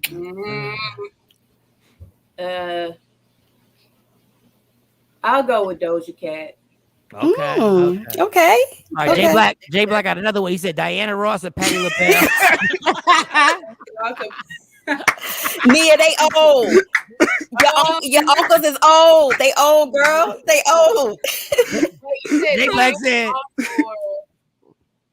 I used to watch Diana Ross all the time. Really? You are old soul. You really. Well, where did you watch Diana Ross at? In a movie? I used to know on a show when she was on tour. She had like that red. I don't know what it was. It yes, was like the red iconic dress. Yes, and she was. I would watch that every day when I was younger. When she was on tour with my mom, but she was on tour with what? With your mom. She used to watch it with her mom. Watch it with the mom. Okay. That's probably that Diana Ross joint where she's like, reach out and touch somebody's arm. Go ahead, Jay. You got any other ones? No, I'm good. Jay, you did a good job. I thought you were gonna say something. No, she's 18. We want to show love. I know, we want to support. But you're a very dangerous individual, and I worry about you. No, Nia, she's good. I don't know what else to say. Like, you're stunning. You're amazing, and just continue success and stick to your guns and don't ever change. Don't let anybody trying to get you to compromise anything. So keep doing your thing and keep following that education. Shout to you for being. Yes. Are you on scholarship? Yeah, I am, but it's a funny story. I really was not going to go to college at all. I wanted to go straight into my music career. And I made that decision when I was a sophomore. I was like, no, I'm not going to college. But it so happened that when I became a senior, my mom was like, just apply to one school. And I applied to Clark Atlanta, which was the only school I applied for, and ended up getting in, and here I am. Nice. And the irony of it is that by you going to college is how you won the revolt thing. So. Exactly. Like God's destiny. Alignment, like exactly God's alignment, and He has plans for you already set in place. Amen. What's your sign? Oh, I'm a Gemini. Oh wow, Stacey's a Gemini. You kind of two people. Okay. All right. Nia Simone, please, we'd love to have you back. Good luck with every single thing. And we'll actually play the song. So we got the song. We're gonna start playing the song. That's her IG and the website right there. You can follow her. I'm gonna go support and follow. Oh no, yes, on all platforms. And it's on Amazon. Is it on Amazon also? Mm-hmm. All right. One of the DJs asked if it was on Amazon Music. So DJs are looking for. Wow, this sounds hot. Yeah. Thank you for joining us. We're going to play the song. Ladies and gentlemen, Nia Simone.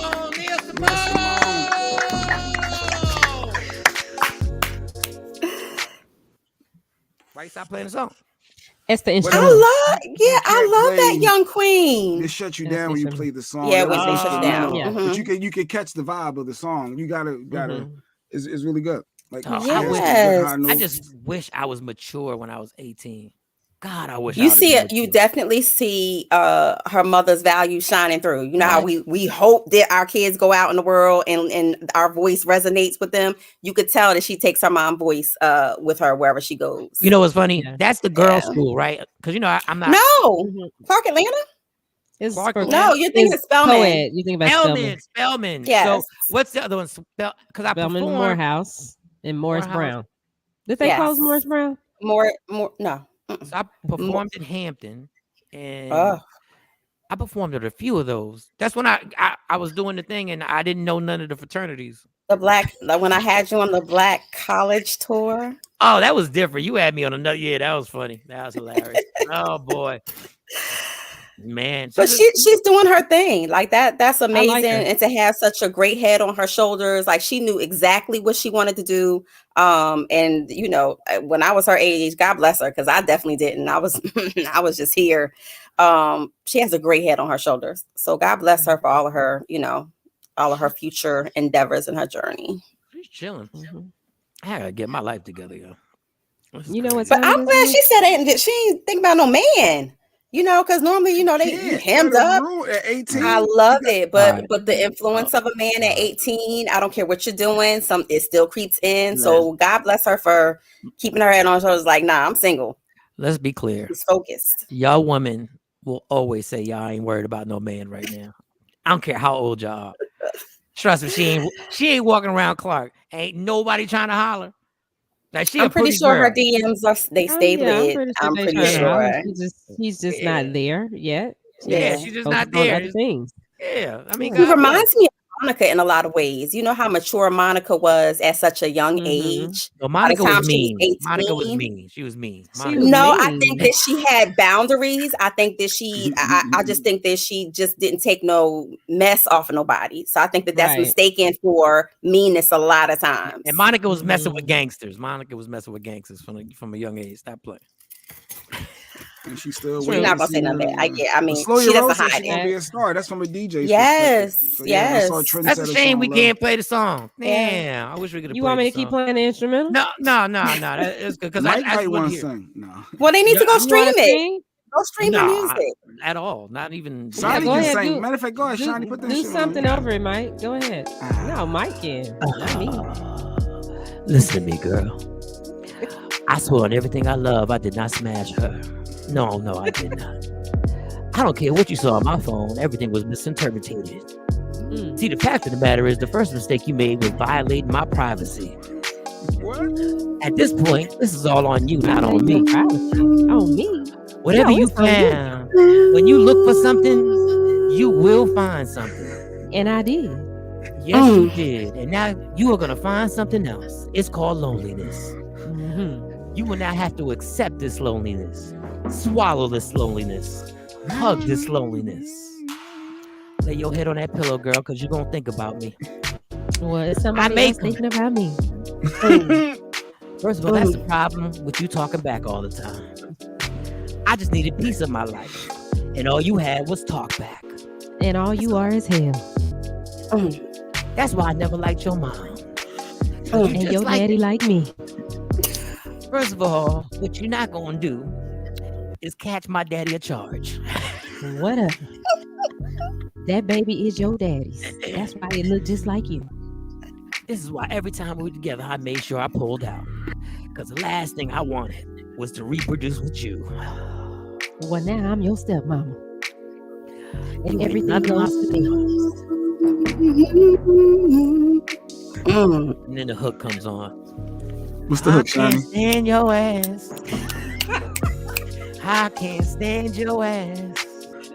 I swear on everything I love, I can't stand your ass. I can't stand you too. Fuck you. Fuck you. I hope you have a kid with a crackhead. Oh, God. Well, your daddy ain't cracking. Yes, my daddy is. You don't know nothing about my daddy. He been doing that heroin since he was like 17 years old. Not the heroin. You're stupid. He just started popping pills again. I thought he stopped. Because of you. I can't stand your ass. I can't stand your ass. I swear on everything, I can't stand your ass. She ain't gonna let us play this song no more. She ain't gonna let us play her song no more. We done tow up her track. We done tow up the girl track. Oh, God. wonder if she's still listening. She came in here wholesome. She came in here all wholesome and clean, and we done dirtied up the track. Mike. I hope she wasn't still watching. Mike. She stayed off for a minute too. She did. She stayed off. Terrible. Terrible. If you ever want to do the remix, just do that. I can't stand your ass. Hey, you need to make that a song. You got a track. Now we need another song. I can't stand your ass. That's the We the Worst records. But let's keep it 100. That's the reason why R. Kelly made up some easy ass songs. Like if R. Kelly had sang that same hook, I can't stand your ass. It'd be an anthem right now. What? Featuring Glenn Lightskin. Yeah.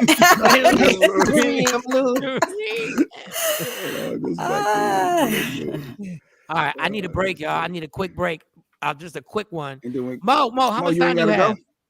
Yeah. No. So I said that because I was gonna drop them off, but no. We're after I get off, we're packing and we're gonna head to the airport. So we can come back with a couple stories. Allegedly with Sexy Mo. We can come right back with that. All right, allegedly with Sexy Mo. We'll come back. Michael Shawn and the Takeover Legends. Yeah. We the Worst Records, baby. We about to create a perfectly horrible song. Y'all know I've been in the gym, and now all I wear is tight shirts, tight shirts, tight shirts, tight shirts, tight shirts. Yes, I do. Michael Shawn wears tight shirts every day. I wear tight shirts because I'm working out some. And if I wear the right size, you won't see none of my little cuts in my arms or whatever. Short sleeve tight shirts in any type of weather. People talking trans when they see me in the street. Your shirt's so tight, we can see your heartbeat. Man, clown me if you want, I'm sticking to my guns. And when the summer comes, it's gonna be fun. You can crack jokes and treat me like a jerk, but one day you'll see my six-pack right through my shirt. And even if I wanted to, I just can't stop. I just might rock an Ezekiel crop top. Whoa. Did I take it too far? What? Yes. Whatever. Tight shirts in the morning at work and when I grieve. I even wear tight pajama tops when I sleep. Tight shirts. Tight shirts. Yeah. Tight shirts. Come on. Tight shirts. Come on. Tight shirts. Come on. Tight shirts. Every day. Mike Shawn wears tight shirts. To the gym or wherever. tight shirts. Tight shirts, tight shirts, tight shirts, tight shirts, Michael Shawn and We the Worst Records, Pluto, Aristotle, and P Skills have just destroyed or created another perfectly horrible song. Yeah. Check out the next single, Grown Man Wearing Skinny Jeans.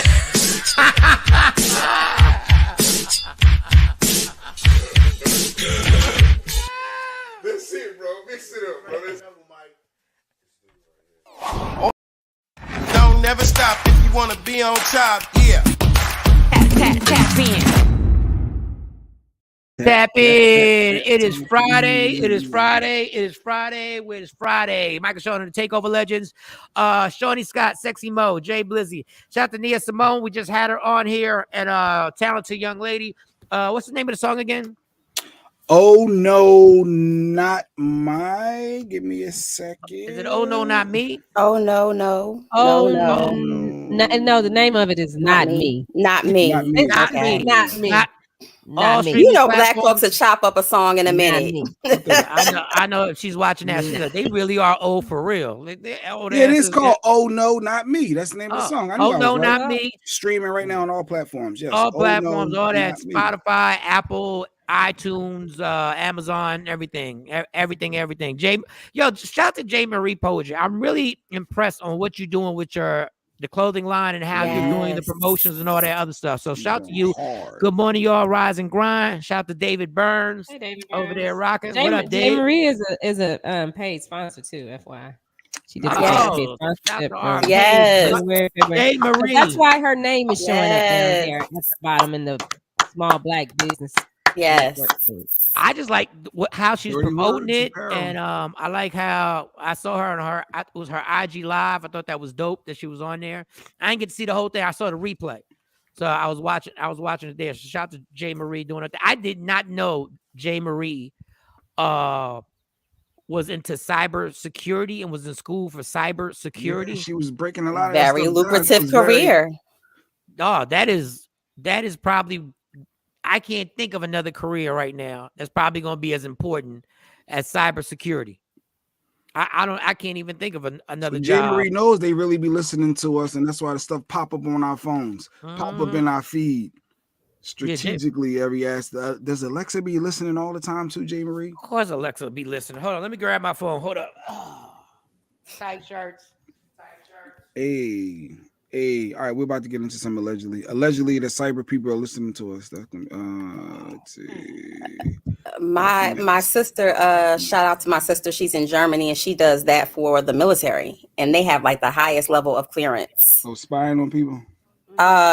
Your younger sister or which? No, well, your out. No, my middle sister, the middle sister. Oh, the middle sister who listens all the way from Germany. Her soldiers also listen to Michael Shawn and the Takeover Legends in the morning. So shout out. Guys. Yes. Thank you all. Yes. Google listen too. You got multiple sisters. I'm sorry, and they have to get up early because there's a time difference. So it's crazy. Hold on, let me get everybody on here. She said Google also listens and tracks everything and everything that you type, your smart devices, everything. So yeah, so we're all being tracked. Yeah. Look, every aspect.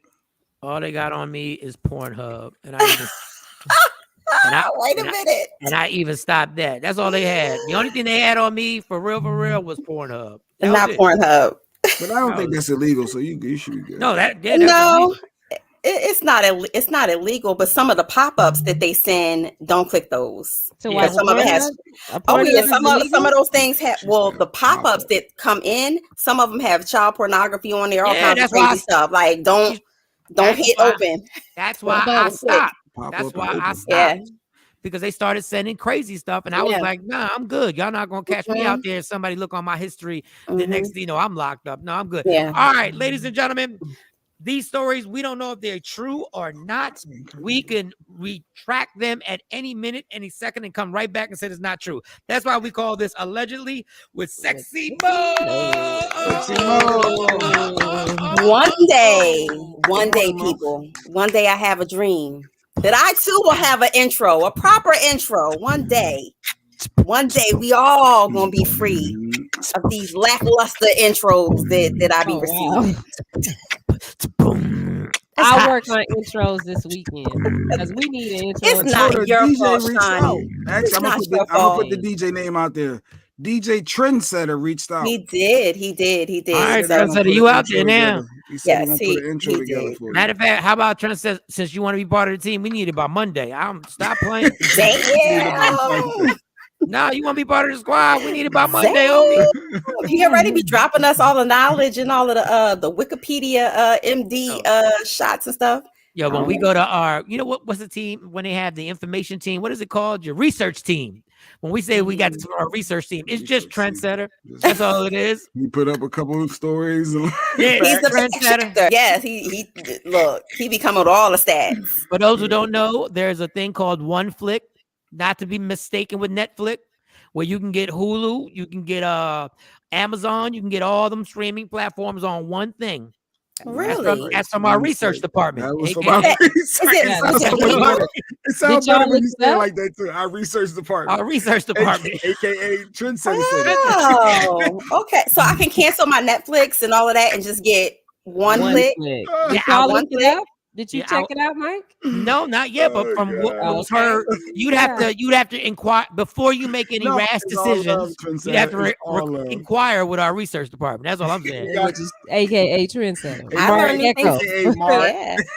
I learn new things all the time from Trendsetter. So I love when he bring the fact checks.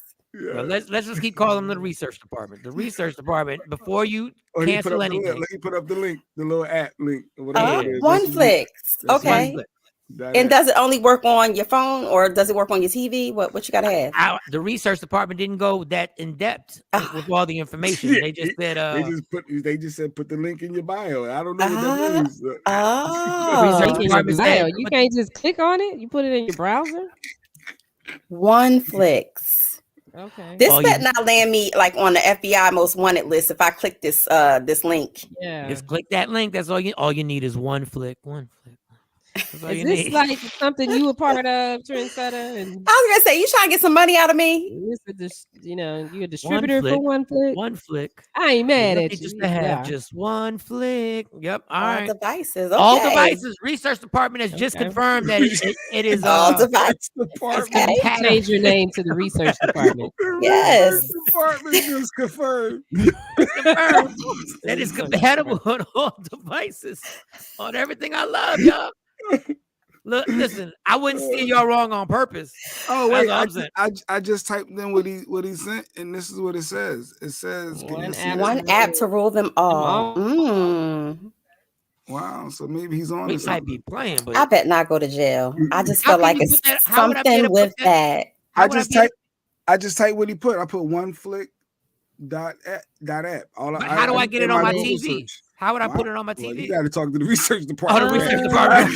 Yeah, it's given. Remember on the DVDs where the FBI warning would come up before you watch like a bootleg DVD? Like, you know, I'm getting those vibes. I don't know. I'm not going to download it on my Did that goddamn pop up, phone Jay? just yet. When you put it in, did a warning pop up? Yeah, you do it. You do it, Jay. Let me see what Right up. happens. It said combine He all your did. streaming.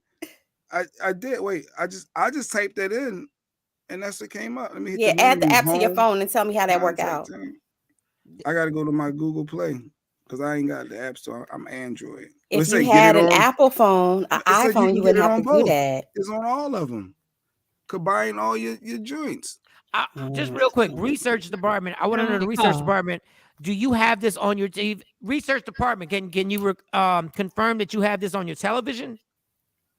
And we'll just wait. But go ahead, Mo. I'm gonna check that out.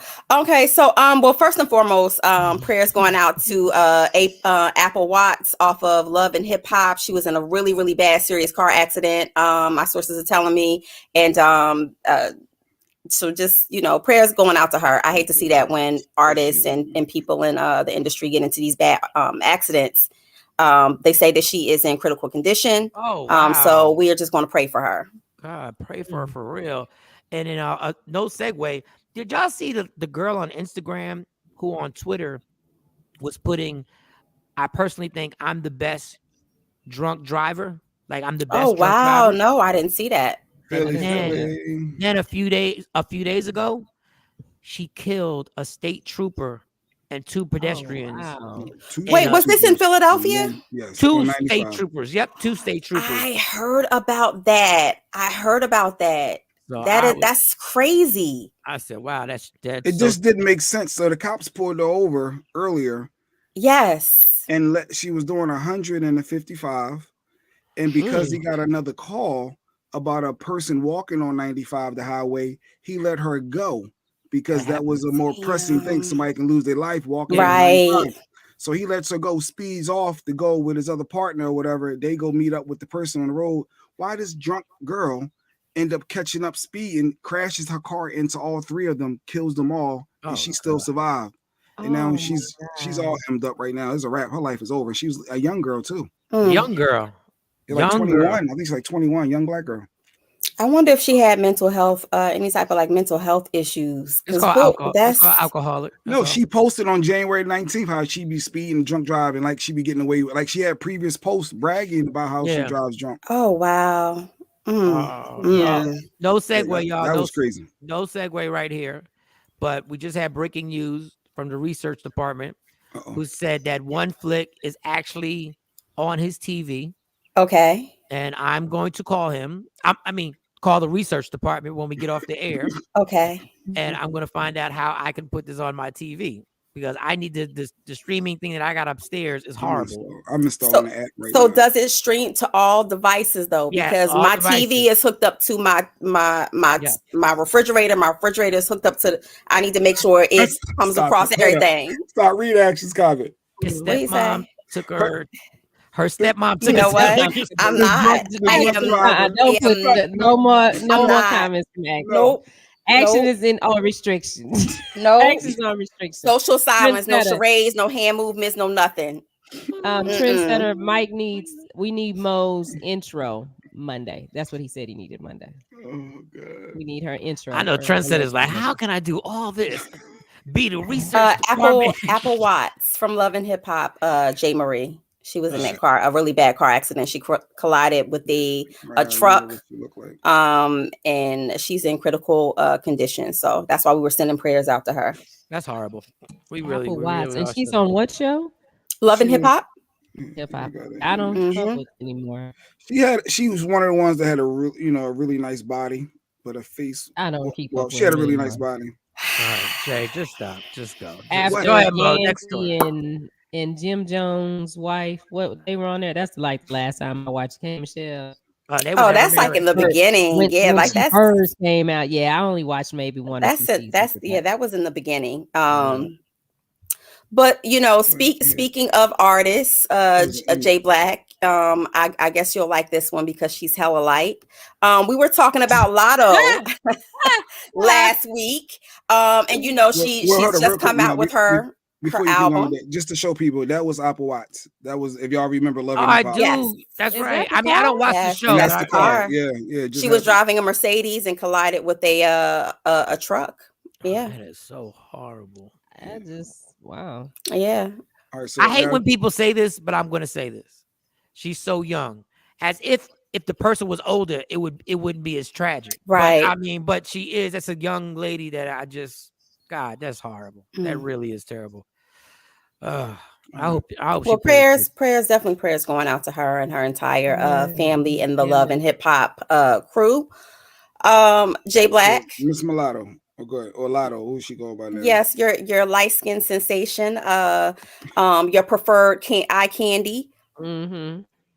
She just put her album out, and she's been on a whole interviewing streak with a lot of radio stations and affiliates and things like that. And so she was talking about there's this one particular song that the person who is on it was DMing her and has been holding up her album with this one song.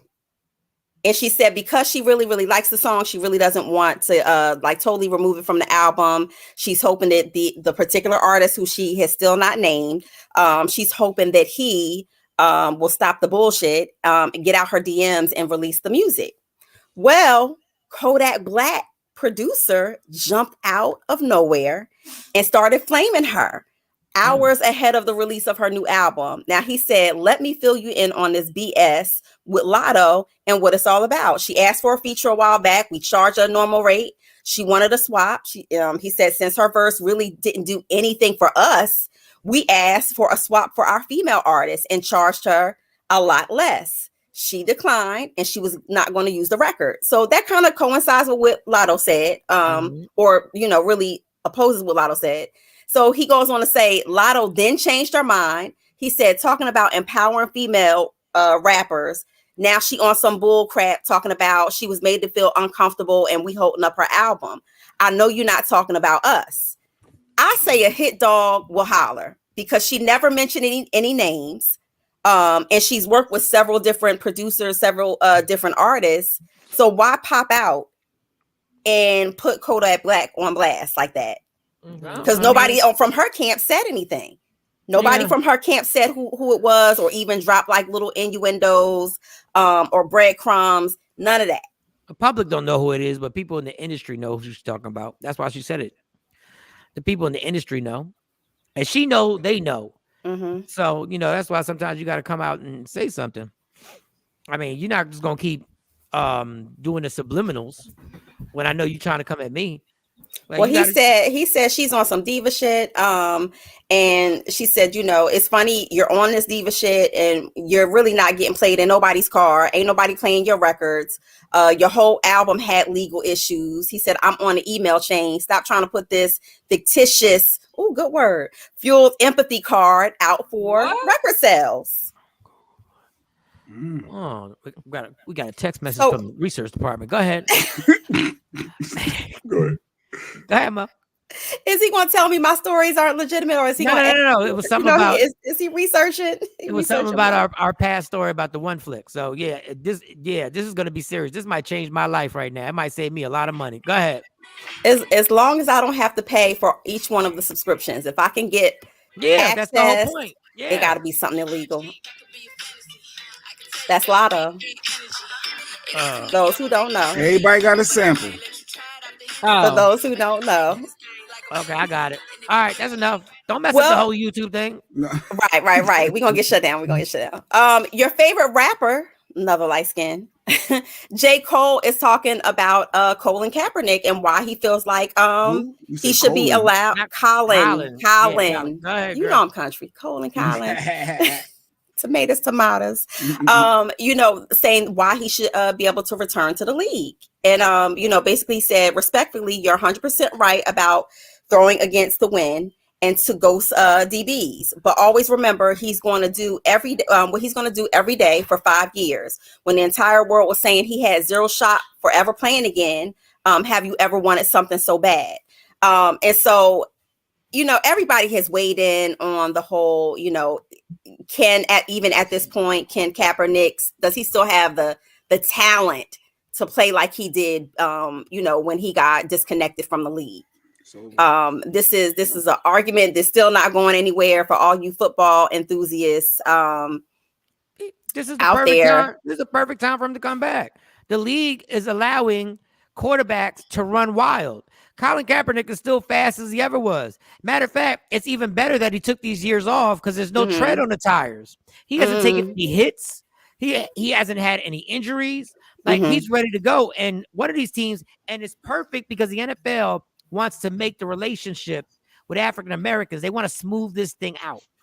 So how better could they do Perceivably. Yeah. Stop it, Mike. Oh, Last time he played was in 2017. Well, Jay Black. 5 years ago. There's no way the speed of the game. Once you're out the league that long, Vic was not out 5 years. No, Colin Kaepernick is as fast. He's probably the only quarterback that's faster than Colin Kaepernick right now is Lamar Jackson. And it's not like boxing. It's not like boxing. Like, remember when Mike Tyson went to jail or whatever, and everybody was like, he's not going to come back out the same. You're right. He's not going to come back out the same. And not only football's that, a totally different sport. He hasn't had no injuries or anything. No, if he's still been conditioning, if he's still been conditioning and working out, trust and believe. I still think that he's a viable asset to any team that signs him. How old is Colin? Probably like 30, early 30s. Let's see. I'll say he still got gas in him. I think he still got gas in him. Once you have to lead that long, 2 or 3 years, that's tough to try to bounce back. He could have been still training though, Jay. He still could have been training. Football is 34. Football shape is different than just pumping iron. All it takes is one training camp. That's all it takes. Do you see what that fat ass is doing off season? Tom Brady is 50 years old. And he's a quarterback. But he has a different style of quarterbacking than Colin. Shout out to my linebackers. Do you think that they watch their weight? Some of them don't do anything but party, smoke, drink, and hang out during off season. And if they can bounce back, if he's been conditioning and eating right, and he looked like he saging every day, the air, and getting in touch with himself, I think that he's still a viable candidate to any team. I guess he's hoping to return. It says on his post, I just saw that. Yeah, he's trying. He thinks he can still play. So no, do you know how many backup quarterbacks are bums right now that he could be a backup for somebody that are straight bums that are backup quarterbacks right now? He can easily be a backup quarterback in the NFL. Absolutely, but I don't think that he would ever sign a damn contract that will put him as a second string player. No, he's not going to be a starter. He ain't doing that. No, he's not doing that. No, let's be clear. He's not going to come into the NFL as a starter. So what team do we think he's going to go to? Well, Seattle has already. It looks like Seattle might be giving him a tryout. There are like 3 teams who said they were interested, but they only named Seattle. Pete Carroll kind of was talking out both sides of his mouth. But somebody's gonna give him a tryout. Absolutely. I saw his IG on March 17th. He posting about how fun it is. He loved the game. He was practicing and playing until the sun went down. You see him running routes, throwing so he's still putting it out there that he's in shape, and that was a couple of days ago. So, and at the end of the day, let's not forget that he is a professional athlete. Jay Black, but it's not gonna be. We ain't talking about somebody out there playing local football, a local football star on those little fantasy league teams. We ain't talking about that. He is a professional conditioned athlete. This is what he's done for more than half of his life. So I'm here for it. I can't wait. He's going to be a backup, and enjoy yourself as a backup. He's not going to be a starter on any team. Unless somebody get hurt. I'm rooting for Unless somebody him. gets hurt. I'm rooting for him too. I'm rooting for him. I he- need to see him up front and center. After everything he's been through, after everything he's sacrificed, I think that he deserves this. Because you know what? And I hate to say this, but I'm going to say it anyway. This man sacrificed everything, like his whole dream. And you know how many black people turned their back on him? Absolutely. A lot. Absolutely. Like, and this is why people don't put their neck out, because guys like Stephen A. Smith will sit there and trash you and give their opinion. And that's why I'm like, sometimes I look at Colin Kaepernick, I said, I wonder if he ever just sits in his room and go like, why the fuck did I actually do this? Like, there are a lot of people who supported him. I thought it was amazing, but there ain't been no change in the NFL. And he was trying to fight police brutality, and they twisted that all up. And we see that's still going on. So go ahead, Colin Kaepernick. Give him a shot. I think that he deserves it, and I am rooting for him all the way to definitely not end his career on a bench as a second line player. So I think the Black City of America, you owe him. The Black City of America called Atlanta. You owe him a shot to be the backup quarterback. That is the closest thing that we have to a Black City in America. ATL, y'all need to petition. Atlanta is the closest thing that you will ever have. Right there. Give him a shot. Jay Marie said that's a fact. A lot of black folks said when he stepped down. Yep. Yeah, and it's crazy because most of us out here wouldn't even step down, for a day off of our job. We wouldn't even give up a day pay, let alone your whole entire career, something that you worked for tirelessly. Everybody doesn't make it to the NFL, and so for him to give up on a dream, a passion for a cause and a stance, I'm sorry, I'm forever with Cap. And his lifestyle did not change. He put out a movie. Yes. He kept donating to different organizations. Nothing stopped. Nothing stopped. And that's why I be saying it's enough black millionaires out there to get together and start their own damn league. Yeah, it's not that easy. It is. The NFL is such a anyway. That's a whole long story. It'll take time to build it, but I'm saying Cap did it. He walked away. Yeah. Continue to donate. Like nothing stopped. Well, somebody else settlement, but somebody else who is of course outside of their career, and it seems like they're still going strong with their vocals. R. Kelly. So I received this whole clip, which again, and you guys probably talked about it, but I thought it was very interesting because the comments. I'm a comment creeper. And people were like, is that a young girl? Is he still singing to the young girls? And look, this is what, yes. And so R. Kelly must be locked up with someone's father. And he had R. Kelly on the phone with the girl during the jail call. And she was like, can you sing Love Letters? And all you heard was him say. We played a little piece yesterday, Mo. I think you weren't here at that time. I was not. And so guess what? And there were people here that didn't hear it yesterday. So you're going to hear it again. Let's hear it.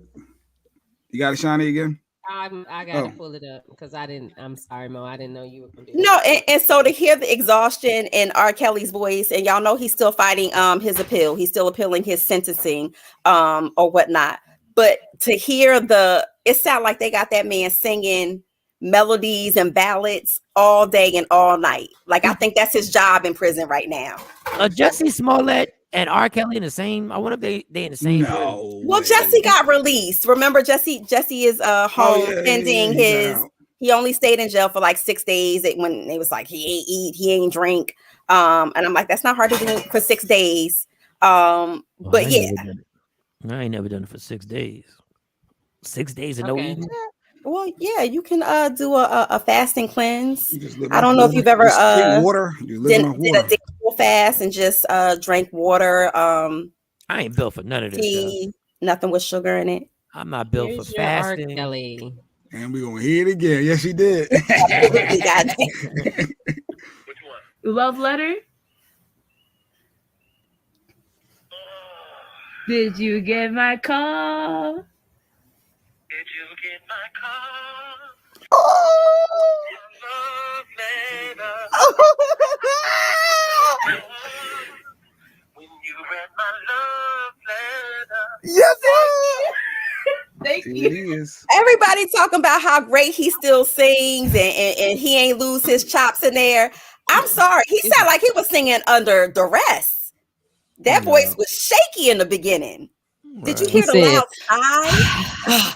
No, he was sighing because like, let me get my stuff together. I didn't get that. I thought he was. Yeah, I It thought sounded he like just. not again. I just thought he sighed listen, and sing the song. Like, You know, did you ain't get nothing my like a ain't nothing like heart? a father go ahead, calling R. Sean. Kelly to sing to his daughter. That is Yes, amazing. and that was not for free. So I wonder how what he got on his commissary, if he got like extra oodles and noodles, if he got if he said they gonna give him a couple of chi-chis for a week or what. Yeah, it was Mm. shaky. She Chi-Chis. said, yeah, it was shaky. They Yes. probably it said we ain't gonna go in your booty if you sing this Well, my song. sources tell me that old Robert likes it that way. My sources God, tell me allegedly that he's please. no stranger to Letting the people feel on exit. his booty. He's feeling on your booty. Your Unbelievable. Literally, your literally. booty. Y'all are Y'all amazing. stupid. Y'all dumb. What's the last story? Wrap That's this story up. it. That is it. We are at time. We are at time. We are at Ended time. with an R. Kelly story. It's Friday. We didn't play the Steven Jackson and Stephen A. Smith. We did They did it not. Monday. We did had the not. racist dude, We with have the to do N it word. Monday. We get Yes. through The all that story's gonna Monday. be done. The story's gonna be over. They're gonna be Oh, you all want to over play it. it? Okay, well let me play it right quick. Here we go. Me to see certain shit, man. I just watched Stephen A. and Wendy on, like Stephen A. Bro. He may not be a hero to you, but he a hero to somebody. Just be happy the man back on the court. But the only thing that irks me is somebody gonna say he stood up to the man. Listen, bro, just because you always do what you told, don't mean everybody stand like that. Some people stand on their own 10. And a lot of people gonna respect Kyrie for standing on his own 10. It ain't got nothing to do with standing up to the man because you always do what you told. Cut it out, man. Be happy the man back playing basketball. Because if things go their way and win the championship, you're going to be the first one on TV coat riding. Stop it, bruh. All the other stuff, I'm worried about people saying he's going to be a hero. He is a hero to some people. Might not be to you. You got to cut it out, bruh. Kyrie Irving. Yes. He's speaking about Kyrie Jackson. Irving. And I saw that yesterday when Stephen A. Smith. I just don't want people to think he's a hero. Dog, the man stood on principle. Even if you don't agree with his principles, even if you don't agree, you have to respect somebody who lost a lot of money based on not believing in vaccination. And why is it, Stephen A. Smith, you got COVID? You got COVID and damn near died, but Kyrie didn't. And never once, y'all was so busy asking them about vaccinations. If y'all was so worried about the people, why didn't you ever ask him once, what are you doing to prevent yourself from getting COVID? If this was all about helping people. No, this is all about every time you talk about Kyrie Irving, your ratings spike. Your show was struggling. And then when you started smashing Kyrie and going at him, not only did you go at him on your show, you then that night went at him on your IG Live. And that is what sparked your show to go back up in the ratings. This is the problem. Stephen A. Smith is the dude. This is a quote that Stephen A. Smith said. When I wake up in the morning, the first thing I think about is how to make my bosses money. And his bosses are Disney. The first thing you said, the first thing you think about in the morning is how I can make my bosses money. So he can get paid more. That's why Yes, boss. Yes, boss. I want to make you all the money, boss. And I ain't mad at you making money. What I'm mad at is you using other black men as a target to make your money. Like, I have always said that he uses the black man as a footstool, as a stepping stool to get to the top of the show. Ninja. Yes, He just I've always said that he about was him. a slave. He said, "When I wake up, I think about how I can make my boss money." He just said he a slave. It's just amazing to me, Stephen. He's Samuel L. Jackson and Django. Exactly. But this is what I don't get. How much money do you have to make before you just go like, all right, well, maybe I'll support y'all. You are the one. And one day I'm going to find this clip. One day I'm going to find this clip. You're the one that when Colin Kaepernick spoke out You said take the cameras away from him. Don't ever show him on camera again. You said that, and they swiped that thing off of YouTube because you do not want somebody to play that, because that's what you said. So when we always tell white people don't be on the wrong side of history, you took that off of you. I know ESPN took that off of YouTube because you know you'd be on the wrong side of history again. And and a line of a lot of Black people who are on the wrong side of history. God damn, Stephen. America don't love y'all. I don't know when y'all gonna get that through your head. America does not love you. Right. You know, Tam this was a great show. She's our only. She's our only. Shout out to Steven Jackson. Yes. Yes. Tam. Gotta love him. Yes. All right. I see Tam just posted this. She woke up inspired. Look at her gear. Look at the sneakers matching the shirts that she rocked. Wow. Y'all cute. Her and her sister. Y'all cute. He went to the New Edition show. Good stuff. Nice. Tam. Tam said, I ain't too tired. I'm definitely going. Yeah. I like Shawnee. She said, I'm going. I'm going to see Johnny, Ronnie, Vicky, and Mike. Used up our Johnny Gill. Well, damn. All right, y'all. We done. It's Friday. Everybody have an incredible weekend. Everybody be safe. Make sure you meet us back here on Monday, same time as usual. Oh, wait. What? Have a blessed weekend from the research department. Research department. Wait. It's official. Well, to the research department, the research department better get my goddamn intro together by Monday. Have it by Monday. Shout out to our research department. That's what we got here, y'all. Michael Shawn the Takeover. We got a research department in this bitch. Yes, we do. We growing. Love you for who I am, not who you want me to be, because I can never be that. And understand there's only one thing in life that's guaranteed: it will end. So enjoy every minute, every second. That was good. You fight for everything in life. You fight for parking spots, the big piece of chicken. Fight for your happiness, and never let anybody take it from you. Michael Shawn and the Takeover Legends, y'all. We see you Monday.